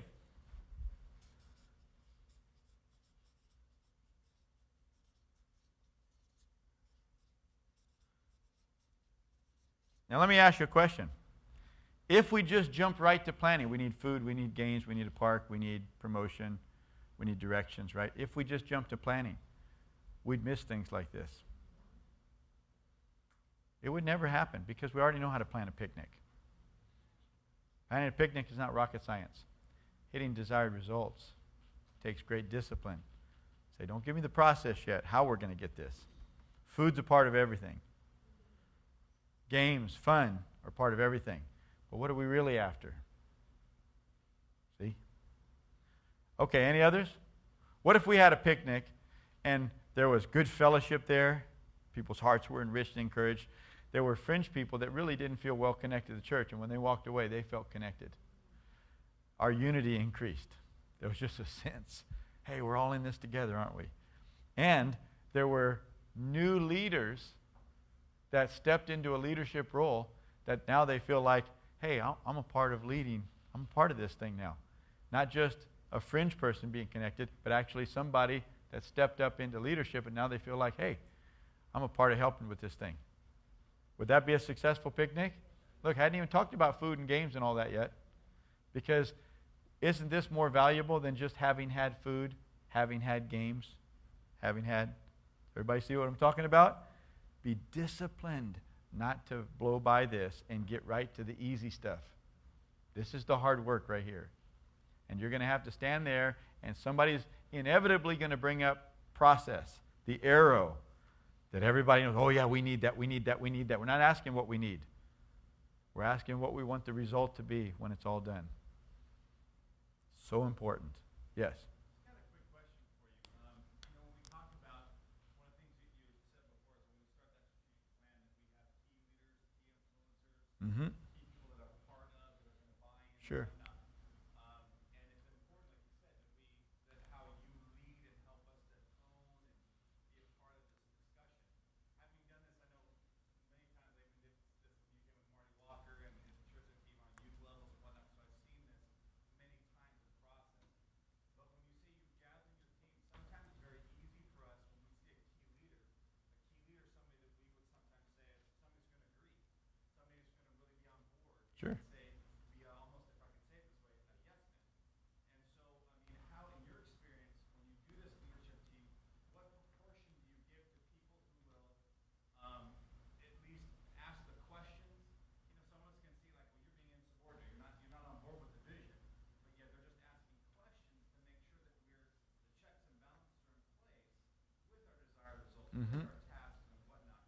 How do you choose your team to make sure that they're not just all, oh yeah, no, that's good, and just kind of jumping on board because you're the man with the plan? Yeah. I suggest you do it just like you said. You need people that are going to have other perspective, that can disagree, that can offer information, perspective that we don't have. And we as leaders, if we really want to advance and increase, we have to be comfortable with people that don't see it our way. But you can disagree and not be disagreeable. Isn't that right? And if a person is critical and the way that they talk to other people is in a demeaning, belittling way and such, their character disqualifies them for something that they're really competent for. Like, let me give an example. So you got to have trust. You got to have trust. There are 4 levels of an organization. We're not really talking about this, but let's talk about it for just a moment, okay? There's the personal level. There's the interpersonal level.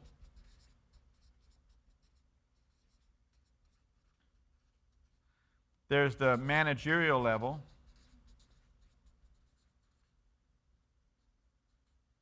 and there's the organizational level.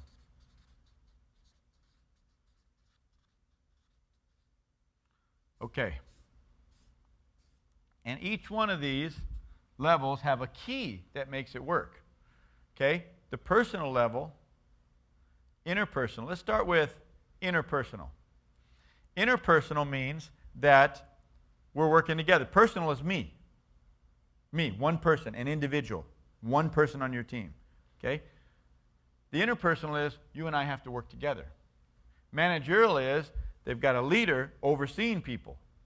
Organizational is we got a whole organization here of people. Each level has a key. Now I'm going to give you this one first. It's called trust.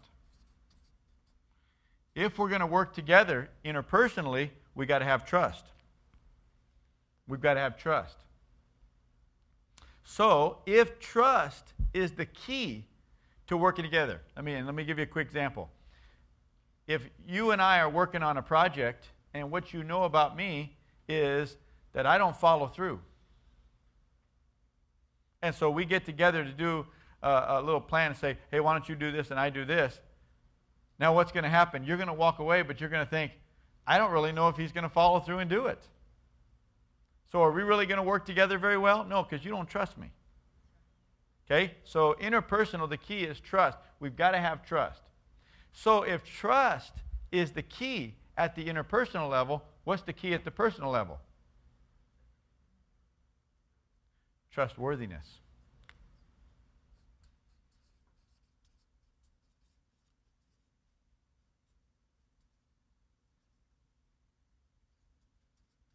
Trustworthiness. The key to the managerial level is empowerment.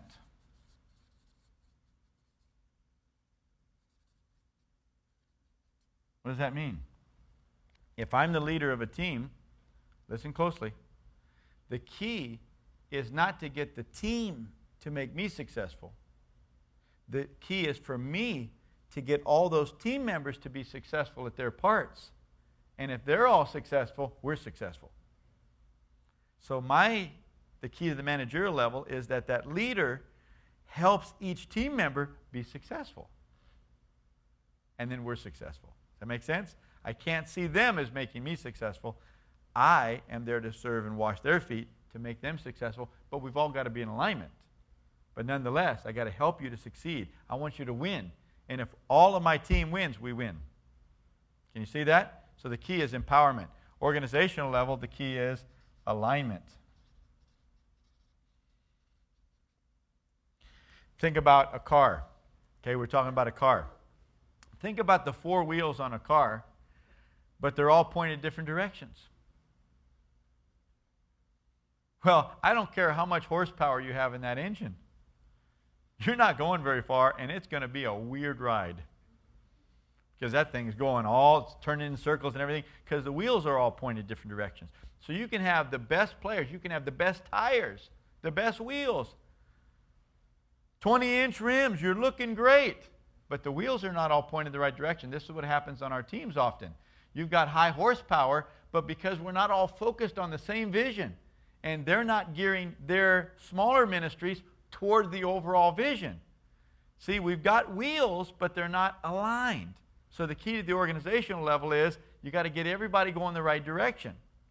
That's where leadership comes in, strategy and such. Okay, that's what we're talking about. But let's come back to this trustworthiness level. How do we trust somebody? Let me give you an example. Say you got a pain right here or something, and you go to the doctor. And the doctor starts checking you all out, doing lots of tests. And we're going to figure out what that is. And finally, the doctor comes back and says, hey, listen, we got it. I mean, we know exactly what it is. Here's what you've got. And you need surgery. You need surgery. And by the way, I'm the best surgeon in the nation. I've got 100% success rate. I've never lost a patient. We've always cured them of this situation. Now, do you trust him? Well, maybe at first glance you do. But what if you say, I'm just going to do a little research on this person, and you do the research, and what you find out is he's absolutely right. You do have that ailment. He is the best surgeon in the nation at that. He's never lost a patient. He's got a 100% success rate. But what you also find out is that this situation you have can also be cured in other ways, but he's never going to tell you that because he doesn't make any money curing you from other ways. He makes money cutting you open. And you find out that he'll tell you you need surgery when you really don't need surgery. Now, let me ask you something. Do you trust him? Nope. Why not? He's the best in the nation. He didn't give all the options. He didn't give all the options. So what does he lack? He lacks character. He's got competence, but what does he lack? Character. Character, all right? Now, let's take it another way. You go to the doctor tells you, here's what you got. I did all the tests. Here's what you got. And said, look, you need surgery, and I'll do your surgery. So you think, okay, I'm going to go check this doctor out. You check him all out. And what you find out is this is the most honest doctor ever. He never tells somebody they need surgery unless they absolutely do. And he's right. I really do have this ailment. But you also find out that he loses most of his patients on the table. Now, do you trust him? No. Why not? He's honest. He has character. See, so what I suggest to you is to have trust.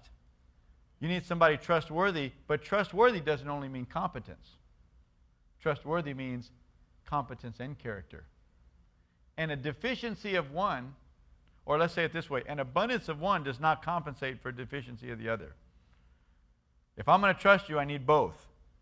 I need competence and character. Now, in the business world, they overemphasize competence. What degrees do you have? Where'd you go to school? What experience? Do you have sales records to show that you're able to do this job? Right? But this person could end up cheating the company, stealing from the company, undermining the boss, causing disunity and all kind of problems because in the business world, they underestimate the value of character. What do we do in the church world? The very opposite. We overestimate the value of character and underestimate competence. So we think, oh man, we need a third grade teacher over here, and who are we going to hold? Let's get Sister Sally. Oh, she's the sweetest thing. Oh, she'll just love those kids and everything. Let's put her in there. But she has no ability to lead the class. So now the class is throwing things at each other. People are getting hit in the eye, get hit in the eye, and beating each other. And so parents are leaving the church now. But you've got somebody with the highest character, but their competence is low. And so see, therefore, as a leader, you compromised that position by putting a person in there with one high, but the other low. And I suggest that we set a standard in our ministries to say, look, there is no business or organization on the face of the earth that is as important as the kingdom of God. And if you're going to take a role, I don't care if it's with kids, infants, adults, seniors, doesn't matter what. You need to develop both your character and competence to be trusted to lead well. Is that right? And so, we're talking about trust. So when we're choosing our team, as John was referring to, you need to choose trusted people.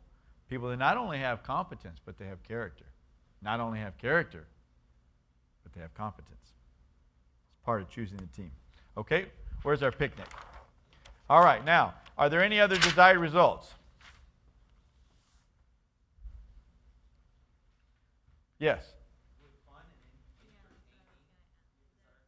Well, let's ask. Fun and entertainment. Okay? Okay, fun and entertaining. I call that entertainment. But is fun and entertaining people part of the process to hit the desired results? Or is that a desired result? Like, no, that's what we're really after. That's the ultimate that we're after. Like if we walk away and say it was fun, that is what we're after. Or are we after fun and the entertaining of people because we want a result? Now let me tell you, sometimes you get to something you're saying, hey, don't worry about it, just write it down, it's not going to hurt us, right? Sometimes I get to that and I say, well, let's just write it down. I may think it's process, you may think it's an end result or desired result. Either way, sometimes you get to that where you say, just write it down, it's not going to hurt us. But what would you say? Is part of the process of what we're really after? Or is that really the ultimate or an ultimate result that we're after? How many of you think it's part of the process? Raise your hand. How many of you think it's a result? Raise your hand. Okay, so most people would say it's part of the process.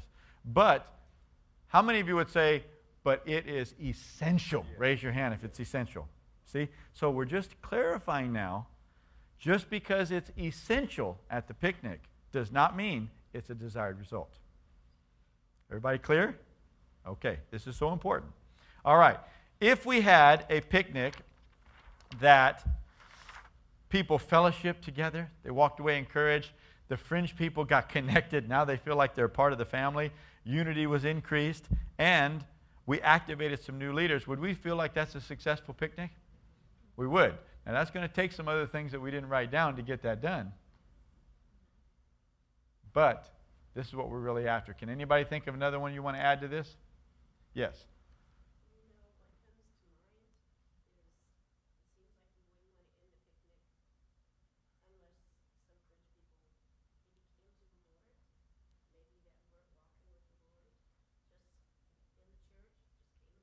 Mm-hmm.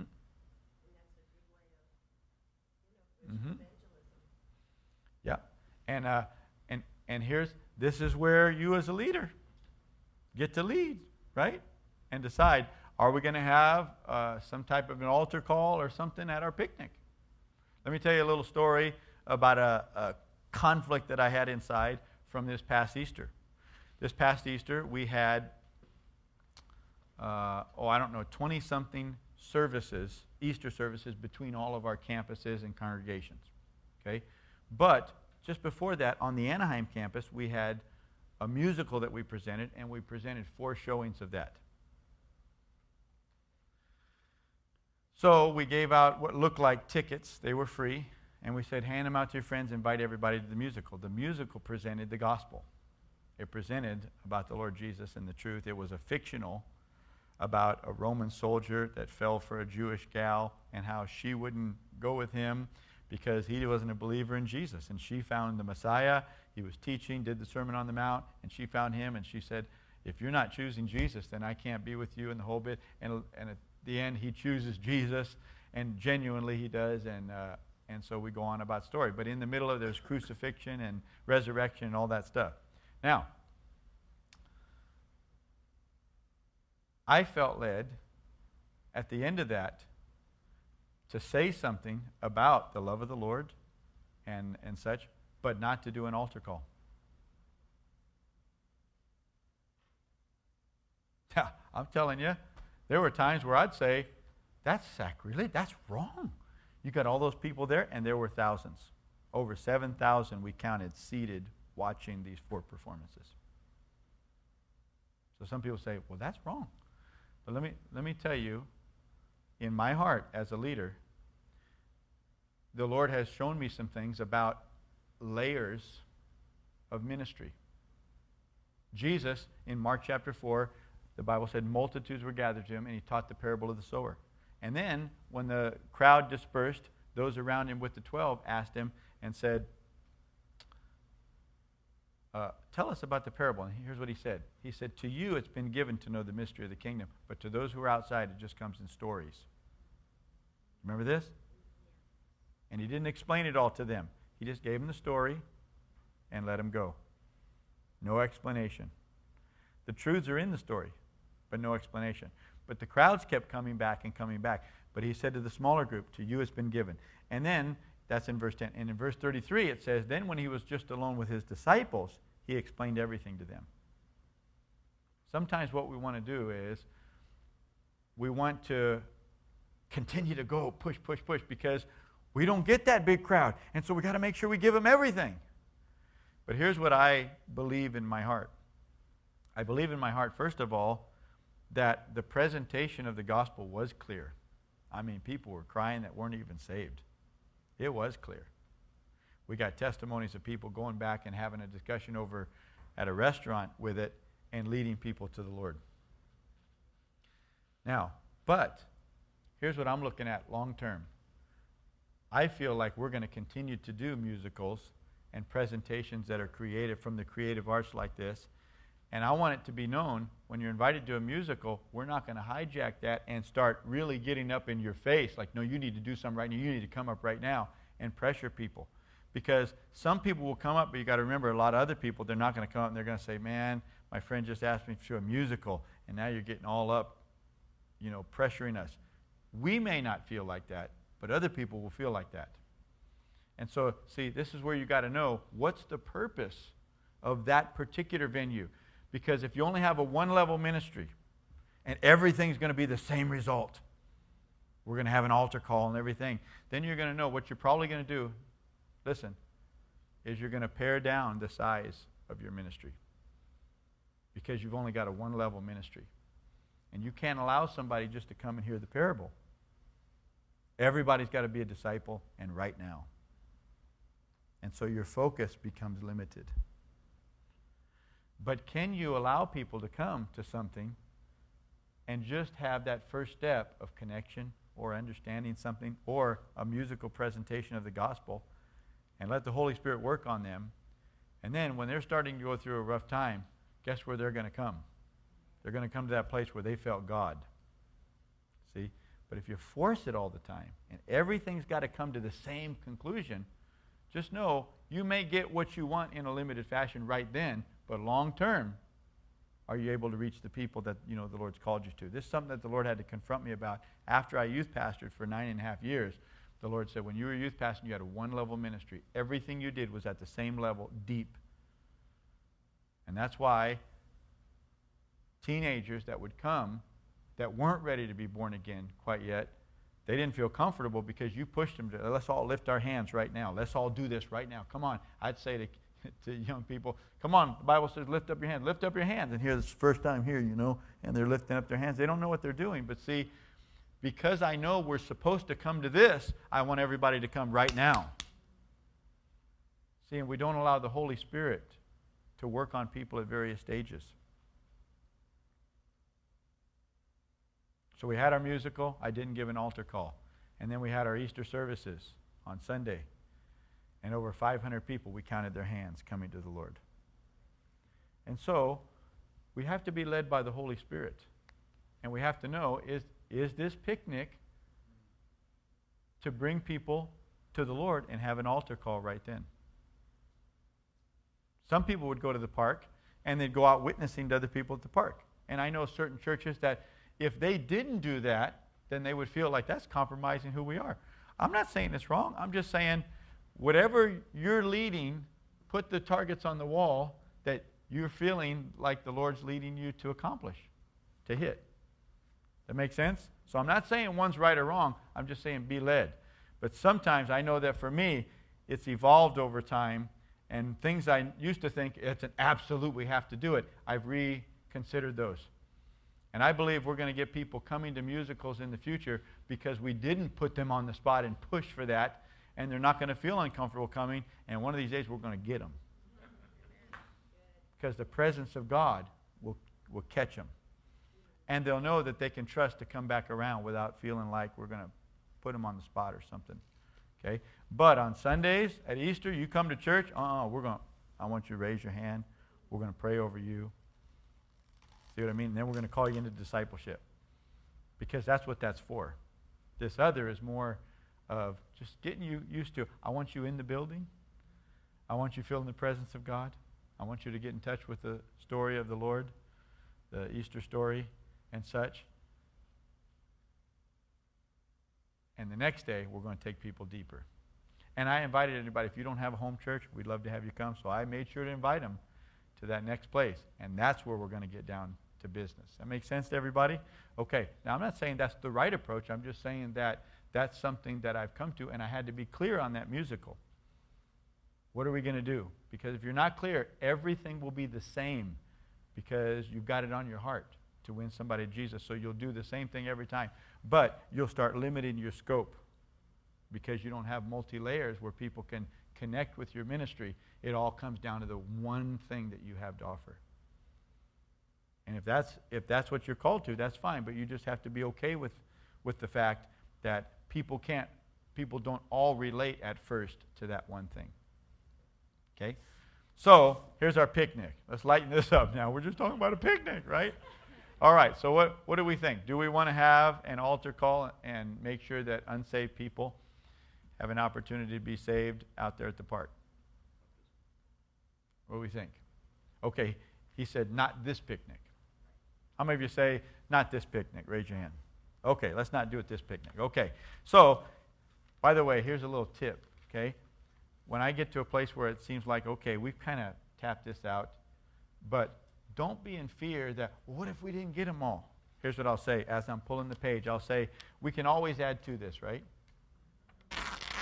And that takes the pressure off somebody's like, wait, I was just about to think of something. Or I thought of something, I just forgot. I just say, we can always add to this, right? And they'll say, yeah, that's right. We're not throwing this away. We're hanging it on the wall, and we can go back, walk back over to it, and we can write on it, right? So I'll take this, and for now, we don't have a wall here. Let me hang this one right here. Those are our targets, desired results. Okay, now, I'm going to choose a different color. Watch. Let me turn this over here. Okay, and now I'm going to write sensitivities. Sometimes I call these hot spots. And let me tell you what this is. Before we go on to plan to hit these targets that we've just written, are there any sensitivities, potential pitfalls that we may run into that we should consider as we're planning? Like I remember we were planning a big youth event in our sanctuary over there, and we had done it the year before. In fact, it was Acquire the Fire, Ron Luce's ministry, Teen Mania. Acquire the Fire. We were hosting them. The music was so loud. And our sanctuary is right next to a mobile home park. And there are a lot of elderly people that are there, and this thing went late into the night, like close to midnight. And this music blast and everything. And so we got a lot of complaints and a lot of calls, even the police showing up and saying, hey, we're getting some complaints about disturbance and so on and so forth. It's like, we're having a youth event, you know. But nonetheless, these are people right next door. So when we went to plan the next year, what did we put on sensitivity? Hey, loud music, mobile home park next door. That's a sensitivity, something we just need to think about. Okay? So let's do this for our picnic. What do we need to think about? Any sensitivities? Okay, handicap. Okay, if we have some handicapped people in our church, handicap access. One year, in our early years, we planned a picnic, and we planned it right over here at a park called Lemon Park, and the park was on a slant. And we didn't realize that that slope, even though most of us didn't think it was a big deal, but some of the elderly people, that slope was too much. So we walked up and planted. They planted way down there. So we were divided because they just didn't want to make that walk up that hill. And so the next year, when we came to this, we said, let's get a flat park. See what I mean? So sometimes you just think of things. Another sensitivity. Parking, okay? It's a potential hotspot depending on what park you have, right? So it could be a problem. We've planned events where we didn't have the parking. What else? Safety, okay? Like what? What would be a safety concern? Kid get burned on the grill one time. Okay. Safety. Okay? Would it be something like talking about food, what kind of food there's going to be, like some people are vegetarian and something. Oh yeah, food allergies and those kind of things, okay? So food sensitivities. Good. What else? Okay. Yeah. Sometimes we forget that not having those close enough by could be a problem. Any others? Okay. Yeah, so that would kind of come back to safety and kids and such. Good. Any others? We can always add to it? Oh, yes. Something of like a sign, some people will get lost, something that will show, Mm-hmm. some sort of direction that, Yeah. we're here, the sign. I'm just going to put people getting lost. Does that ever happen when you're going to a new place? Even if you give directions? Have you ever done this? We've done this at a picnic. We printed directions. We put it on the website, and they were wrong. And you're like, how can somebody on our team print and post directions in the wrong directions? Or we've done this. Click on this link and it'll pull up the directions, and you click on the link and it pulls up the wrong park. We've had that happen too. We've made a lot of mistakes. Okay, we can always add to this, right? All right, not exactly sure where to hang this, but let's just hang this one right down there for right now. Okay, now let's do this. Let me pick a different color, nice bold color, and I'm going to put major pieces. Everybody say major. So we're planning this picnic. Now we want to think about what are the big pieces as we're breaking this down toward accomplishing this, toward hitting these targets. What are the big pieces? Somebody give me a major piece that can be broken into smaller pieces of a picnic. Okay, entertaining or entertainment. Are those two different pieces? Okay. Okay. So we could say entertainment. Would that be a major piece? That would, wouldn't it? Yes. Well, I haven't wrote down entertainment yet. Your mind is faster than the pen. Okay. So, entertain.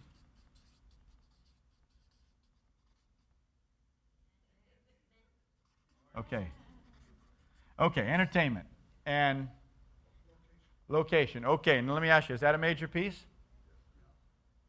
I'm not saying is it an important piece. I'm asking if it's a major piece. And remember, major pieces have to be broken down into minor pieces. So once we land on the location, are there lots of minor pieces to that? Or is location a part of a larger piece? Like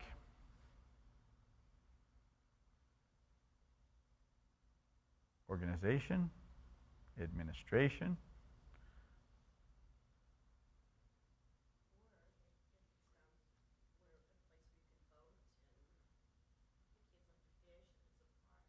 Yeah. Yeah.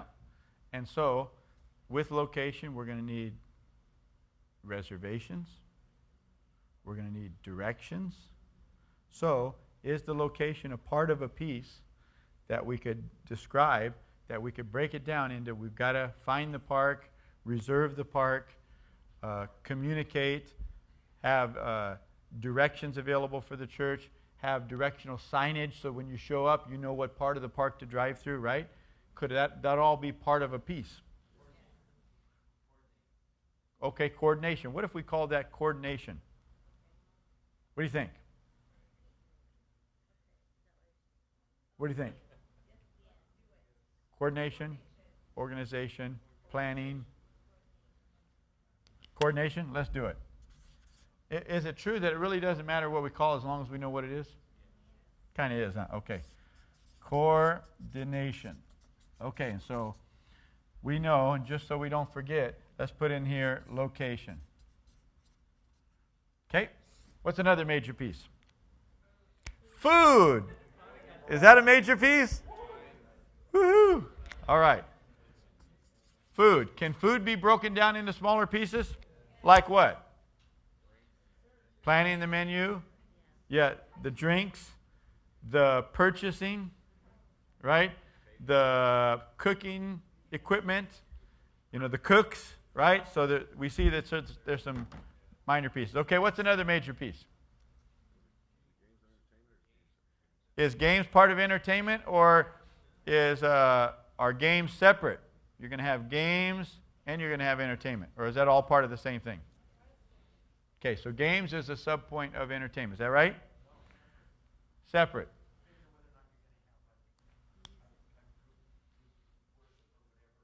Okay. Yeah, you can see it different ways. Hey, sometimes there's no right or wrong answer. It's just we need to be clear on where everything fits. And let me tell you, in my mind as a leader, here's what I'm thinking about. I'm not so much just thinking about how we would organize it. I'm thinking about who's going to lead it, because every one of these major pieces, a leader is going to walk away with it. So if I've got a leader in the room that's going to lead like the band and the musical entertainment or some comedy that's going on, but I've got a different leader that's going to lead the games, then I'd probably make those two different pieces. But if it's going to be the same leader leading all of that, I'd probably leave it all as entertainment, because they're going to take entertainment and they'll be over both. So that's how I'm thinking in my mind. Okay, so, but it can go either way. There's no necessarily right or wrong answer. Yes? So one of the desired results is connecting with friends. So would this be a major piece, how to connect with them? Okay. Now, the desired results sometimes could end up being a major piece, but usually they won't, because these major pieces are getting into the arrows that we're shooting to hit the desired results. So, for example, connecting the fringe. Okay? Well, we could have a major piece that's called connectivity, if we wanted to. And that would break down into various ways that we connect people. But don't we want the coordination to be thinking about how to connect the fringe? And don't we want the entertainment to be thinking about how to connect the fringe? See, and so we have to understand that all of these should be focused on hitting these targets. Right? So we don't have to have necessarily a major piece for each one of these. But in some cases, when we're looking, we may see, you know what? Those are all good for hitting some of these, but none of them are really doing this. And so we should have a major piece of a team that focuses directly on that, and that would be perfectly appropriate. So what do we think? We're trying to have fellowship, connect the fringe people, increase our unity, and activate new leaders. So, can we do that with food? It'll help. Fellowship, right? Something about fellowship that fosters, that food helps with.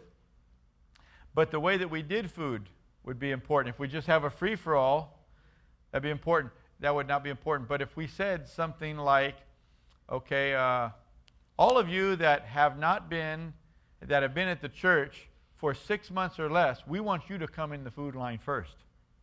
And now we're identifying who they are, and we're really giving them special attention. The people serving them or whatever are saying, hey, we're so glad you're here, right? What's your name? And now, see, we're doing food, but we're doing it in a way to hit this. Can you see the difference? That's why we did this. We're going to do this differently than we normally do to make sure we hit this. Okay, so what do we think? Do we want a major piece called connectivity or something that here's a team of people and they're just focused on helping the connection of the fringe people to happen? What do you think? Yes? Yes, I think so, because we can so easily go into the process, all of us, and we forget that there has to be some people whose job it is, calling it is, to make sure these fringe people are invited back to church or invited to the next fellowship event. I know we've been doing that in our church, where we've identified certain people who are outgoing, and they are, my wife included, who just want to have that happen. Mm-hmm. And that's their job. Yep. They know that's their job. Yep. They're in the street. If we make it somebody's job, we have a better chance of getting it done, right? Clayton, what if we call it connection? Or is that copyrighted? What do you think? Connection? Connecting, connection, connectivity, what do you think? Somebody be bold and say, this is what I think. Connection, all right. Okay, that was bold, huh? Okay, another major piece.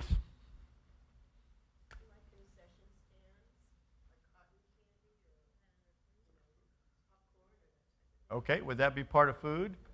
Or is you say cotton candy's not food?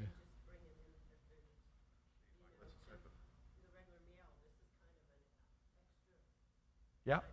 And so like I said, it can go either way, and I would be thinking in my mind, is that a whole different leader that we have in the room that's going to do that? Or is the same person that's over food going to have these different parts of food, including concessions? See, there's no right or wrong. We just need to break it down so that everybody's clear on what they're walking away with. Right? What do you think? Is concessions, cotton candy, and such part of food? Okay. All right. Any others?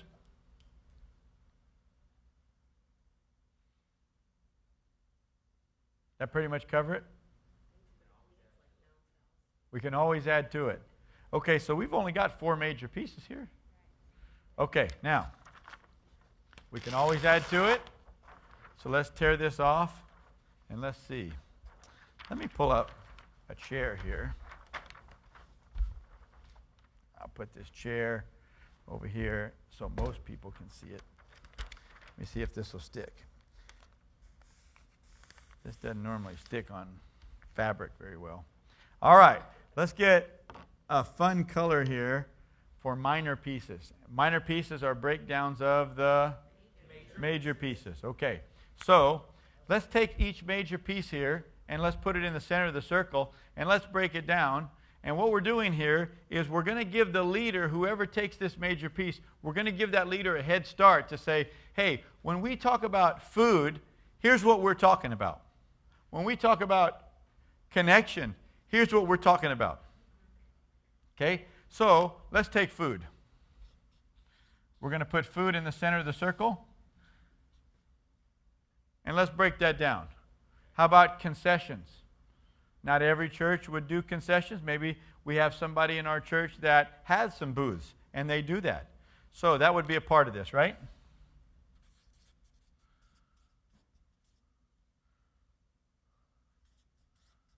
I think I got too many S's in here. Let me just make this one S. Is it C-O-N-S-E-S-S-I-O-N? Okay, so this is only one S. Tell your eyes it's only one S. Say it again. Okay, that's a C. Concessions. That makes sense, Carolyn. Concessions. That's clear right there, right? All right. All right. What's next? Potluck. Is this a potluck? Could be. That's why we're doing this, right? So we're all clear. Do we want this to be a potluck or do we want this to be like a barbecue? Barbecue. Now is this bring your own wieners? or what is this? Or barbecue? Do you want to do barbecue? Oh, steak, tri-tip. Okay. Wow, man, this is a nice picnic here. Okay, so barbecue. That sound good? Okay. How do you spell barbecue? Okay.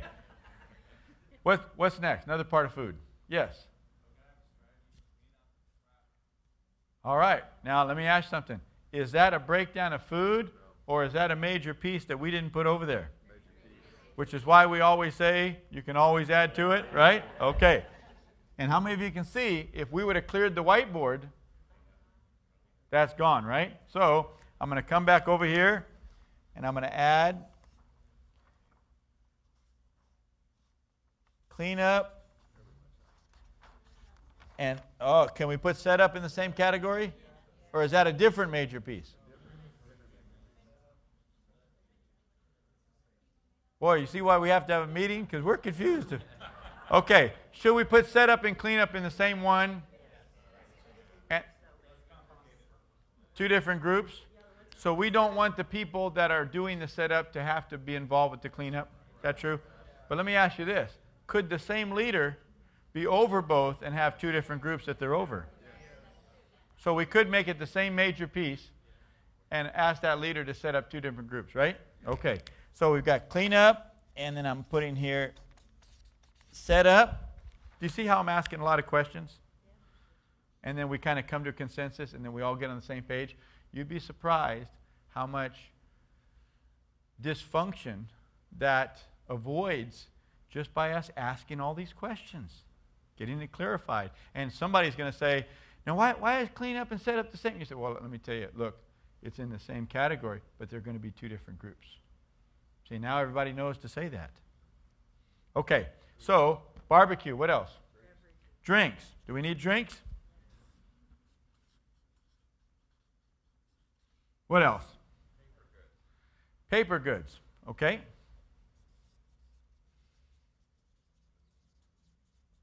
What else? Utensils. Would that be a part of paper goods, or even though they're not paper usually, right? Okay. Yes.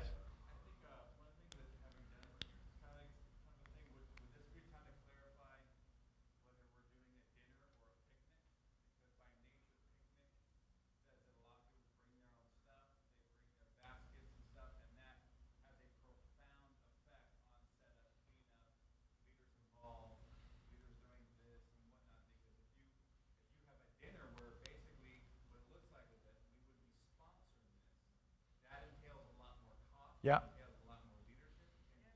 Good. So, do we want this to be a bring your own, or do we want this to be centralized? Look, we'll provide the burgers and hot dogs or whatever it is, and you guys can bring part of it, or we're going to provide everything, and we're just going to say, look, it's $5 a piece.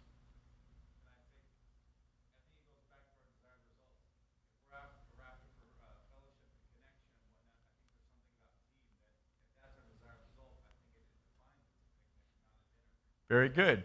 So we're going to answer this food question based on what we're really after.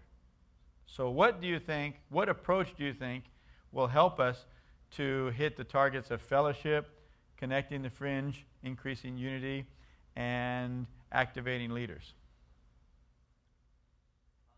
Bring your own?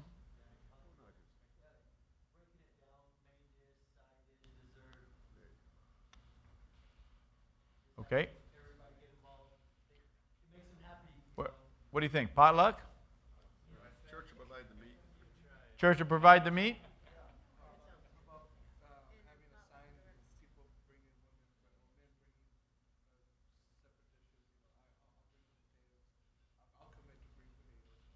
Okay. Yeah. Yeah. Yep, so we can break it down like that. So it's sort of like a potluck, but it's got some organization to it to make sure we have enough of each category, right? Like a sign-up sheet. Yeah, we could do a sign-up sheet. Yeah. I can tell you that for our church, I don't think that'd be tough to organize. But sometimes, it depends on the size of the group. So we just make it, what we've come to do is we make it pretty simple. We'll have Chick-fil-A or something there. We'll say, look, you can either bring your own, or here you can purchase for $5. There's a Chick-fil-A meal, and you get, Chick-fil-A sandwich and chips and a drink. And that's what they get. And so, look, there's no right or wrong way to do it. But the point here is that we're clear on how we want to do it, and just make sure that we're going to gear it toward hitting our targets, right? So what do you guys think? Somebody be bold and say, I think we ought to do it like this.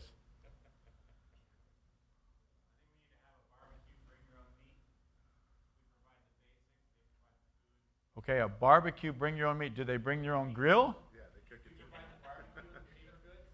Okay, so we provide the grills. Is that what you're saying? And everybody can come and wait for a grill and cook their own? No. No, you don't like that? We provide the meat. We provide the meat and the cooks. We provide the meat? I think we need to keep in mind, if we go back to the desired results, we're connecting the fringe, and we're asking people to bring something. Okay. That might hinder them from coming if they're not able to. So in some ways, we need to be sensitive to that. But on the other hand, that also provides fellowship and unity if we're all. So I think there's kind of two facets. Yeah. So what you're saying is you're convinced that we could do it either way. What do you think, Larry? What do you think would be the better way to do it based on these desired results? I personally think that it would be good for, I think it would be better for the church to provide. If we're going to connect the fringe, I think it would be better for the church. Okay, so ease the pressure off of them trying to get something ready, and just say, come, we're going to provide this for this particular event, and you just come. All right, so why don't we, for the sake of this, it's not the right way to do it.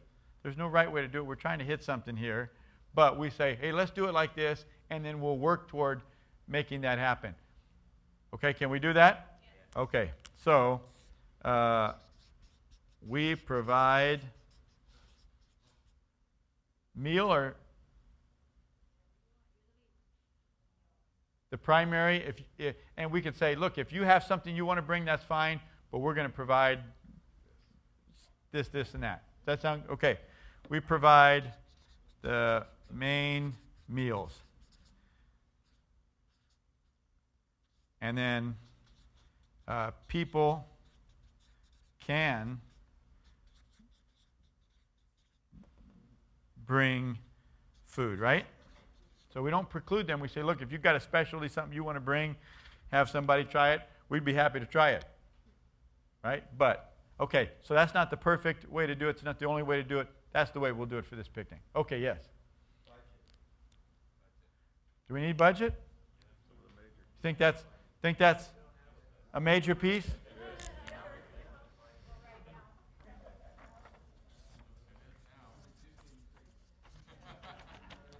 And so, notice again, I'll walk over to that part of the wall, say, we need to write that in, don't we? Budget.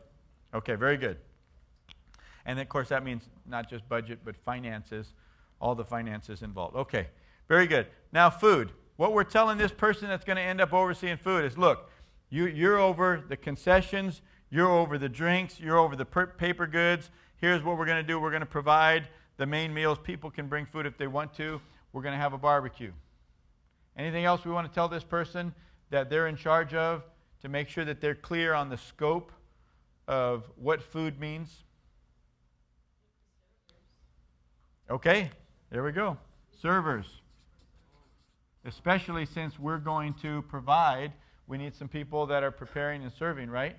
And does there need to be some setup specifically for the food? And I know some of that might be under setup, but these could merge. There may be specific things with the grills and those kinds of things, okay? Oh, yeah. A head count. Yep, that's right. So,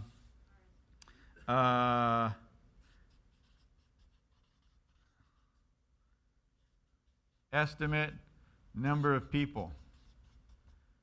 And so don't just start buying, wait until you get from leadership an estimate number of people so we can start buying. Okay, now we can always add to it, right? Okay, so let's take this. I'm going to put it over here since I don't have any place to hang it. All right, give us another one. We don't have to go through every one of these. Which one would you like to go through? Do you think that'd be interesting to break down? Connection, entertainment, coordination, budget. Those are the options. Coordination? Let's do coordination, okay? I'm sticking with orange because orange is the color of the minor pieces. Whatever that fuchsia is or whatever is major piece. Red is the desired results. Blue is the sensitivity. So this is called coordination.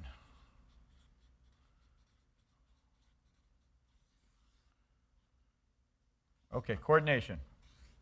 What's involved here? The river. The what? The river.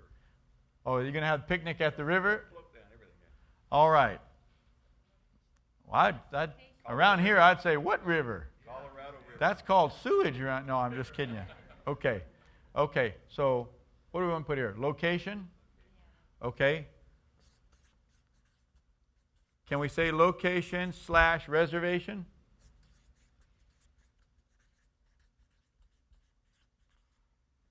After a while, you have to make sure you reserve it because you're going to need a significant space.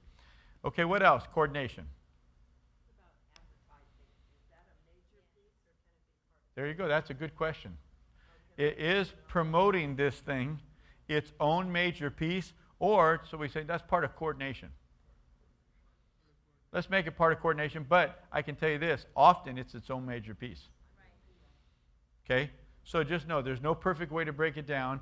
Break it down based on who's going to be leading it. If the same person that's over coordination is also your promotion person, then you can leave it all in one. But if they're two different people, then you might make them separate pieces. That make sense? Okay. So let's put promotion here. What's important is we didn't forget about that. So that came up. What else? By the way, can you see, just by us taking each part and focusing on it, how much clarity we're bringing to how we're going to do it? Like food. Instead of just, hey, you be in charge of food, we stopped as a group and we collectively made the decision as to how we're going to approach the food. See, this is so powerful just to stop and focus. And this is why it takes time. Okay? When you're saying about as a group, are you including just certain heads of departments, or who are you including in your team in the first place? I mean, for each, like, for the desired result, discussion and the major pieces and All of these discussions are happening in the same strategic planning meeting. We're just going point to point to point. That's why you need more time than we usually give. Normally we don't ask all the questions, and everybody thinks we're doing a little something different, and that's what causes confusion. So we're going to plan a picnic.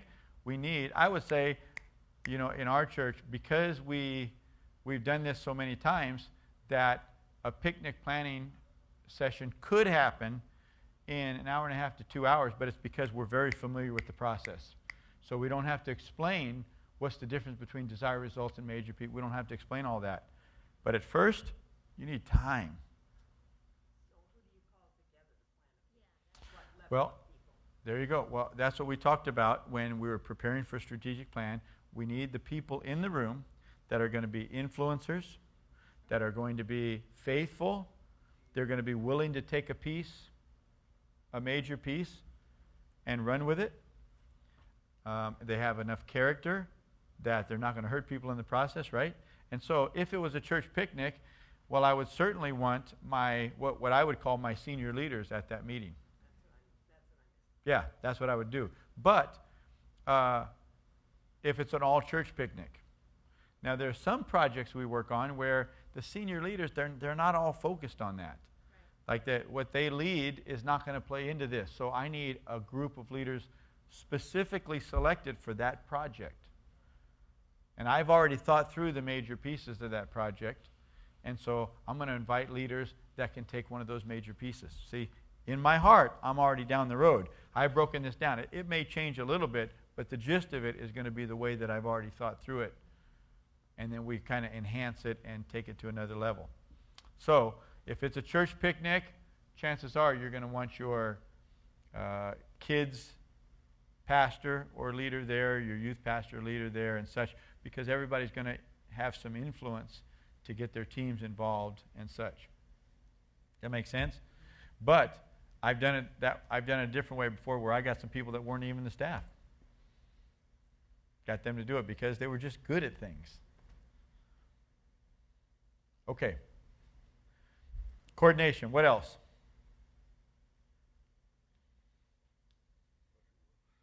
Promotion could be broken down into what? Announcements. Whoops. Announcements. Flyers. Bulletin. Email.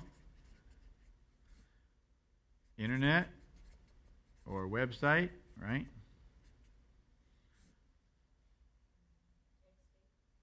Texting, yeah, some people have that set up. Texting. Facebook. Facebook's a huge tool, by the way. Find somebody who knows how to use it and begin to leverage. What else? Can anybody see that just by us stopping to talk about this, our promotion is going to improve? Just because we stop to identify all the different ways we can promote. Word of mouth? Or we say, no, don't talk about it.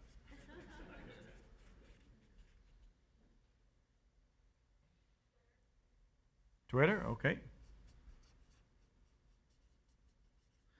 And how about, sometimes people say, you know what? I got a friend, we're going to create a fun video. Could we say video? And that video can be emailed too, right? Okay, see, just to stop and focus on it, each one of these elements are going to take a step up in their effectiveness because we stop as a team and just talk about what we mean by that. Okay, what's another area of coordination? Would it be like, leaders or people that will recruit people that are coming Okay, now would the greeters be part of coordination or would it be part of connection? Okay, so we'll put that under connection. Good point. How about directions?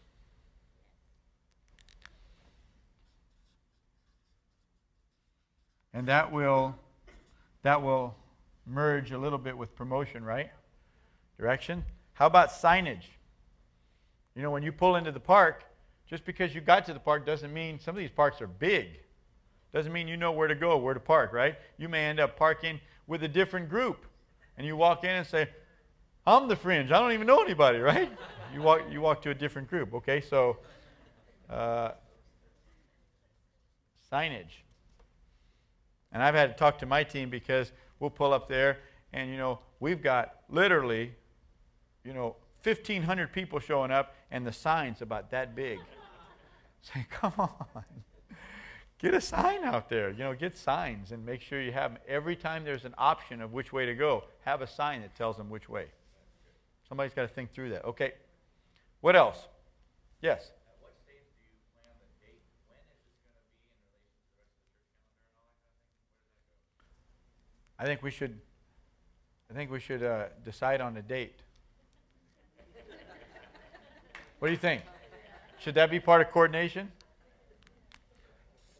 Okay, so date, time. Good. See, if you didn't put that down, this person may say, oh, I didn't know I was planning that. And then you lost a couple of weeks in the process before you figured that out. Okay, what else? Would it be important to mention if there's shade or tables or, that type of thing for older people? Yep. So on location and reservation, yep. We're going to make sure that we have some shade and tables. Would we put that under setup? Okay, so what if we put that under setup instead of this? Does that sound good? Okay. Now, how many of you can see when you take each one of these pieces and you really talk through it, it really answers a lot of questions so that when we walk out of the room, even though everybody's got their piece, we all understand what that piece is, and I understand what all the other pieces are, who's doing what, where my responsibility starts and stops, and where somebody else's starts and stops. See what I mean? Now, you're taking more time to develop a strategic plan, but what it does to make people feel comfortable to run because, no, I know that's part of what we did because we broke that down. And now they can really get after it. Sound good? Okay, so that's the minor pieces. We're not going to take the time to do the other because we're already stretched on time. All right, so let me put that over here. And what's next? Okay, deadline. Now, let me take, let's see.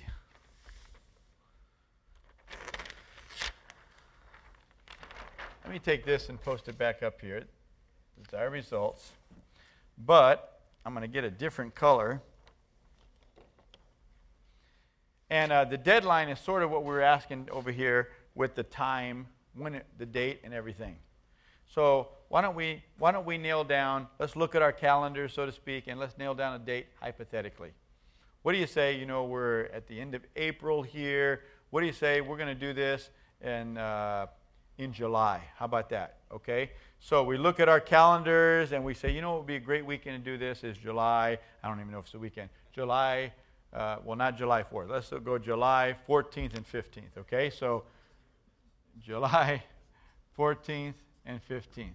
Okay? So that's the ideal time, we think, because that's in between certain other events that we're working on, and so we had the church calendar there, and so there it is. So now we've got a deadline that we're working on now. Okay, what's next?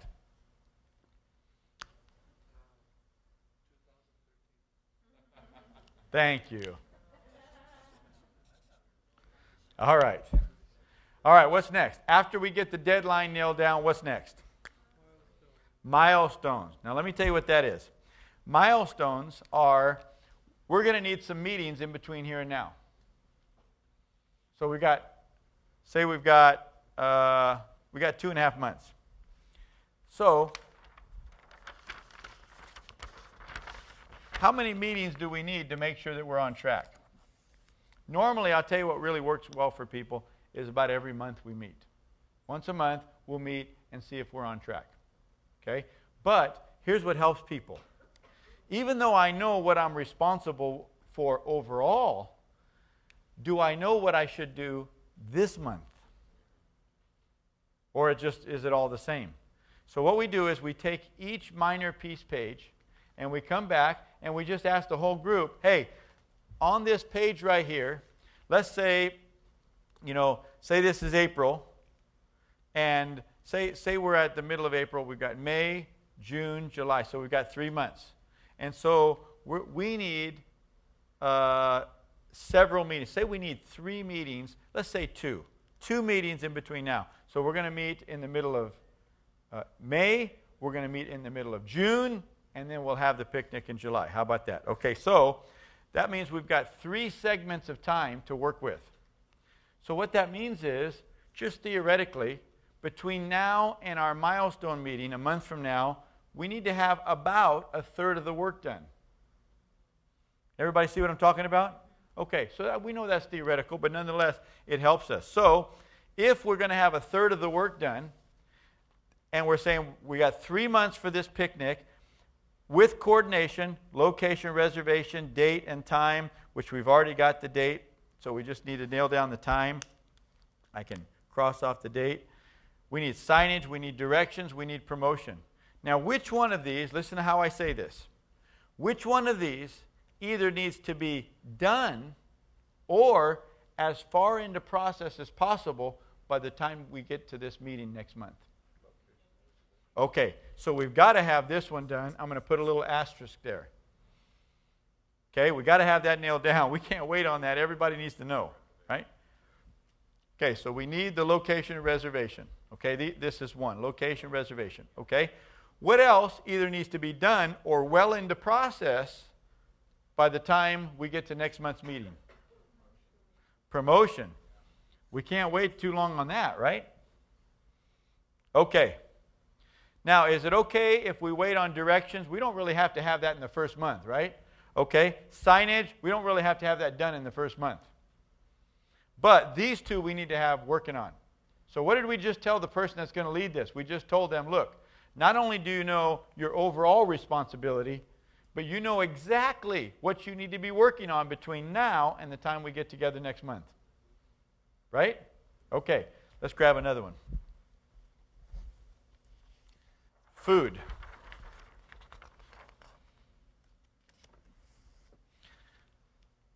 All right, we've got barbecue, provide the main meals, people can bring the other food, paper goods, estimate of the number of people, drinks, servers, setup, concessions. Which one of these should we either have done or well into process by the time we get back next month?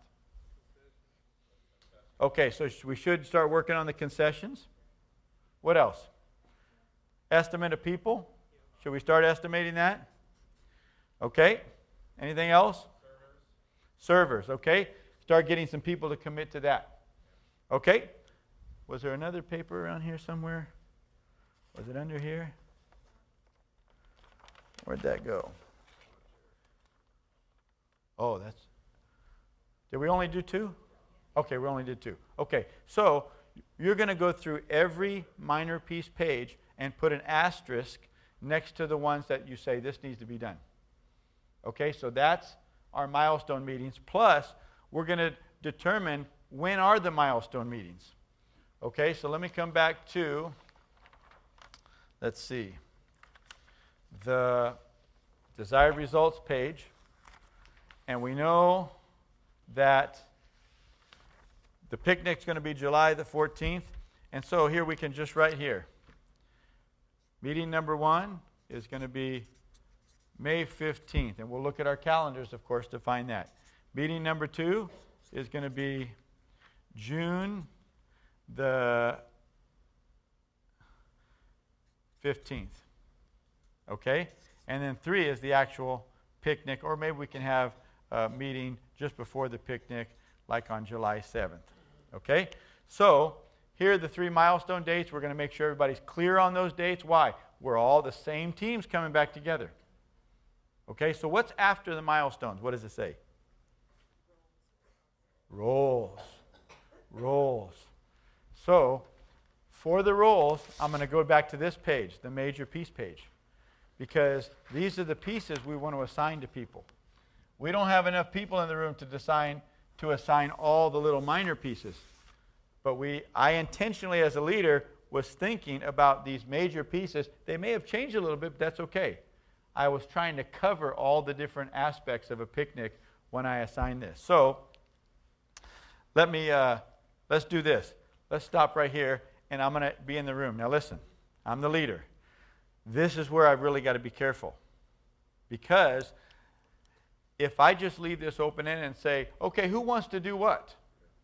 I may have somebody raise their hand and to say, I want to do the entertainment. And I'm thinking, maybe the whole room's thinking, no. Because that person, the entertainment that they might do could be awkward, okay? We just don't want to do that. So what I don't want to do is I don't want to unnecessarily, sometimes you can't avoid it, but I don't want to unnecessarily put myself in a position where I have to tell somebody, I don't think you're trustworthy with either character or competence to be able to handle that. So I'd rather knock the easy ones off first. Like if I already know, for example, here's budget. I kind of wrote it upside down, but there's budget. If I've got our person that takes care of accounting and such in the room because that's what they do, and that person's name is Bob, then I'm going to put right here, Bob. Okay? I'm going to say, here, let's do the easy ones first. We all know Bob, he's the one that takes care of the money, and so let's put Bob right there. Let's get the easy ones knocked off. Okay, I like to do that. Okay, and then I'll sometimes say, hey, Jane, what would you think about taking the entertainment? Because this is a fun person. They're connected with our musicians in the church and also in kids ministry, and the games need to be, include being kid-oriented. Jane, how would you feel about that? And Jane may say, I was thinking food.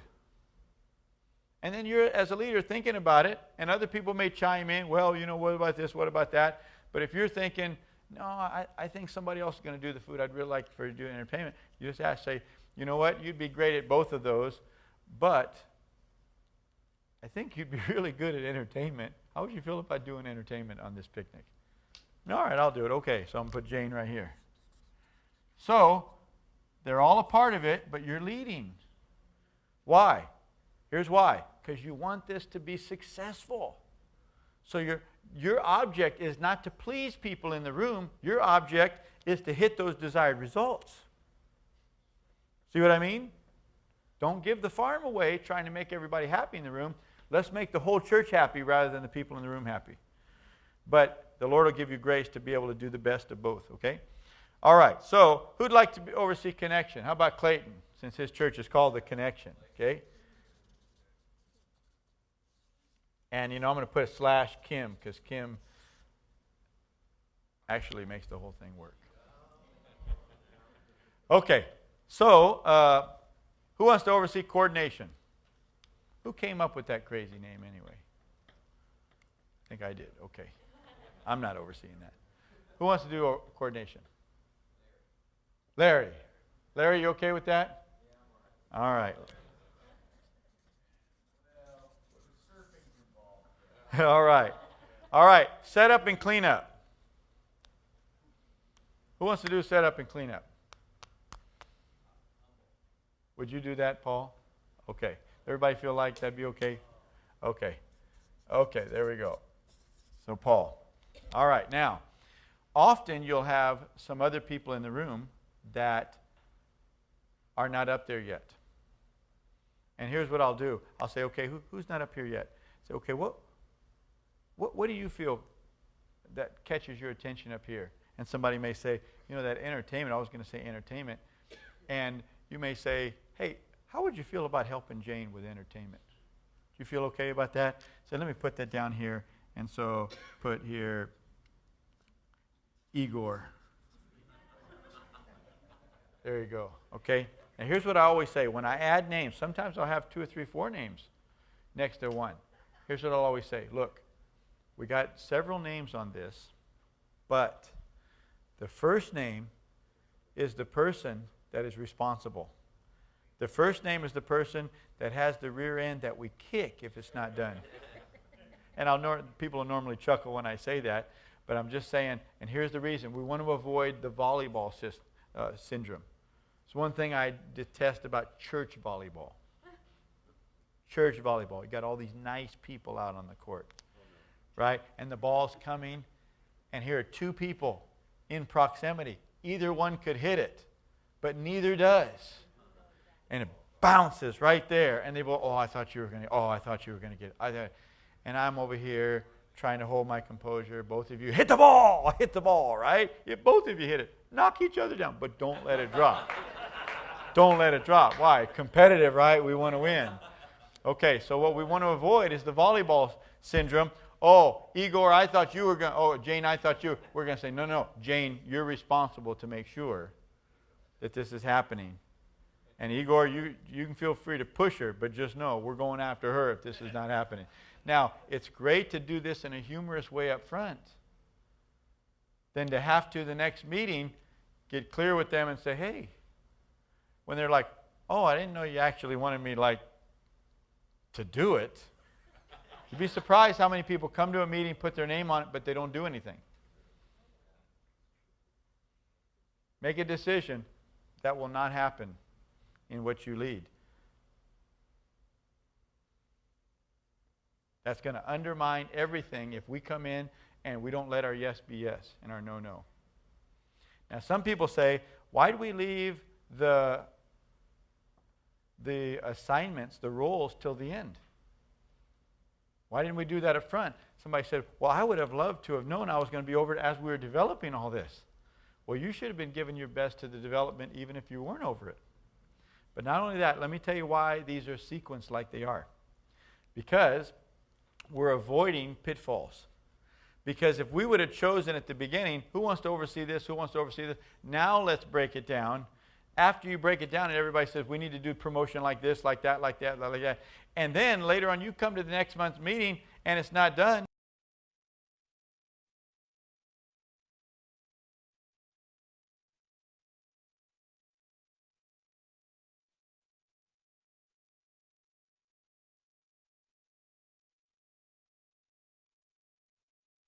Away the excuse of saying, I didn't know. You did know. We broke it all down. We showed you what it was, and you took it. And see, the sequence is important so that people don't have those excuses later. Everybody see this? When leaders lead in Israel, and the people willingly offer themselves, bless the Lord. So, let me tell you what's so powerful about this, and then we need to go to lunch. Listen. Has this been good, by the way? Check this out. By the time we get done with this meeting, and you can see that a picnic, this could easily happen in 2 hours. This whole strategic plan. Look, we walked through. We could have walked through this whole thing. If we weren't trying to clarify so many elements, we could have walked through this whole thing very easily, right? And I'm more focused on you understanding the process than getting the picnic planned. But if I was driving and getting the picnic plan, we'd have had this thing done already. So listen. Think about the power of this. Everybody walks away and they know exactly what our desired results are. Everybody knows why we're doing this picnic, and it's not just a picnic. This is what we're after. Okay? Everybody knows our sensitivities. Everybody knows our major pieces. Everybody knows what these major pieces mean because we broke each one down into minor pieces to give them a good head start as to what we're talking about. And, listen to this. Everybody knows the deadline. Here it is. Everybody knows when the next milestone meeting is. Everybody knows what they're responsible for. And everybody knows what they have to have done by the next meeting. It's the asterisk. Remember that? So, what happens? That he may run who reads it. Now they walk out, they know what to do. Now they walk out, they know what to do. Is this powerful? You'd be amazed how walking through this process and asking these questions, clarifying these answers, sending everybody out with a baton, say, you know what, I know what my part is, and then coming back periodically to check to make sure we're on track. You'd be amazed at how your whole church will progress with a strategic plan. Let's have some lunch. And we'll come back in the next session, and we're going to talk about execution. Execution. So, Lord, we thank you for this time. We thank you for what you're preparing us to do. You're preparing each of us for larger leadership. You're preparing each of us to take our ministries from this level of glory to another level of glory with your help, with your wisdom, with your strength. Lord, I pray that you would help this to be simple enough in our minds to where we can actually do this over and over and over in various venues, with various projects. But Lord, help it to be comprehensive enough to where we're really thoroughly leading and training others to lead. And we pray it in Jesus' name. And everybody said, Amen.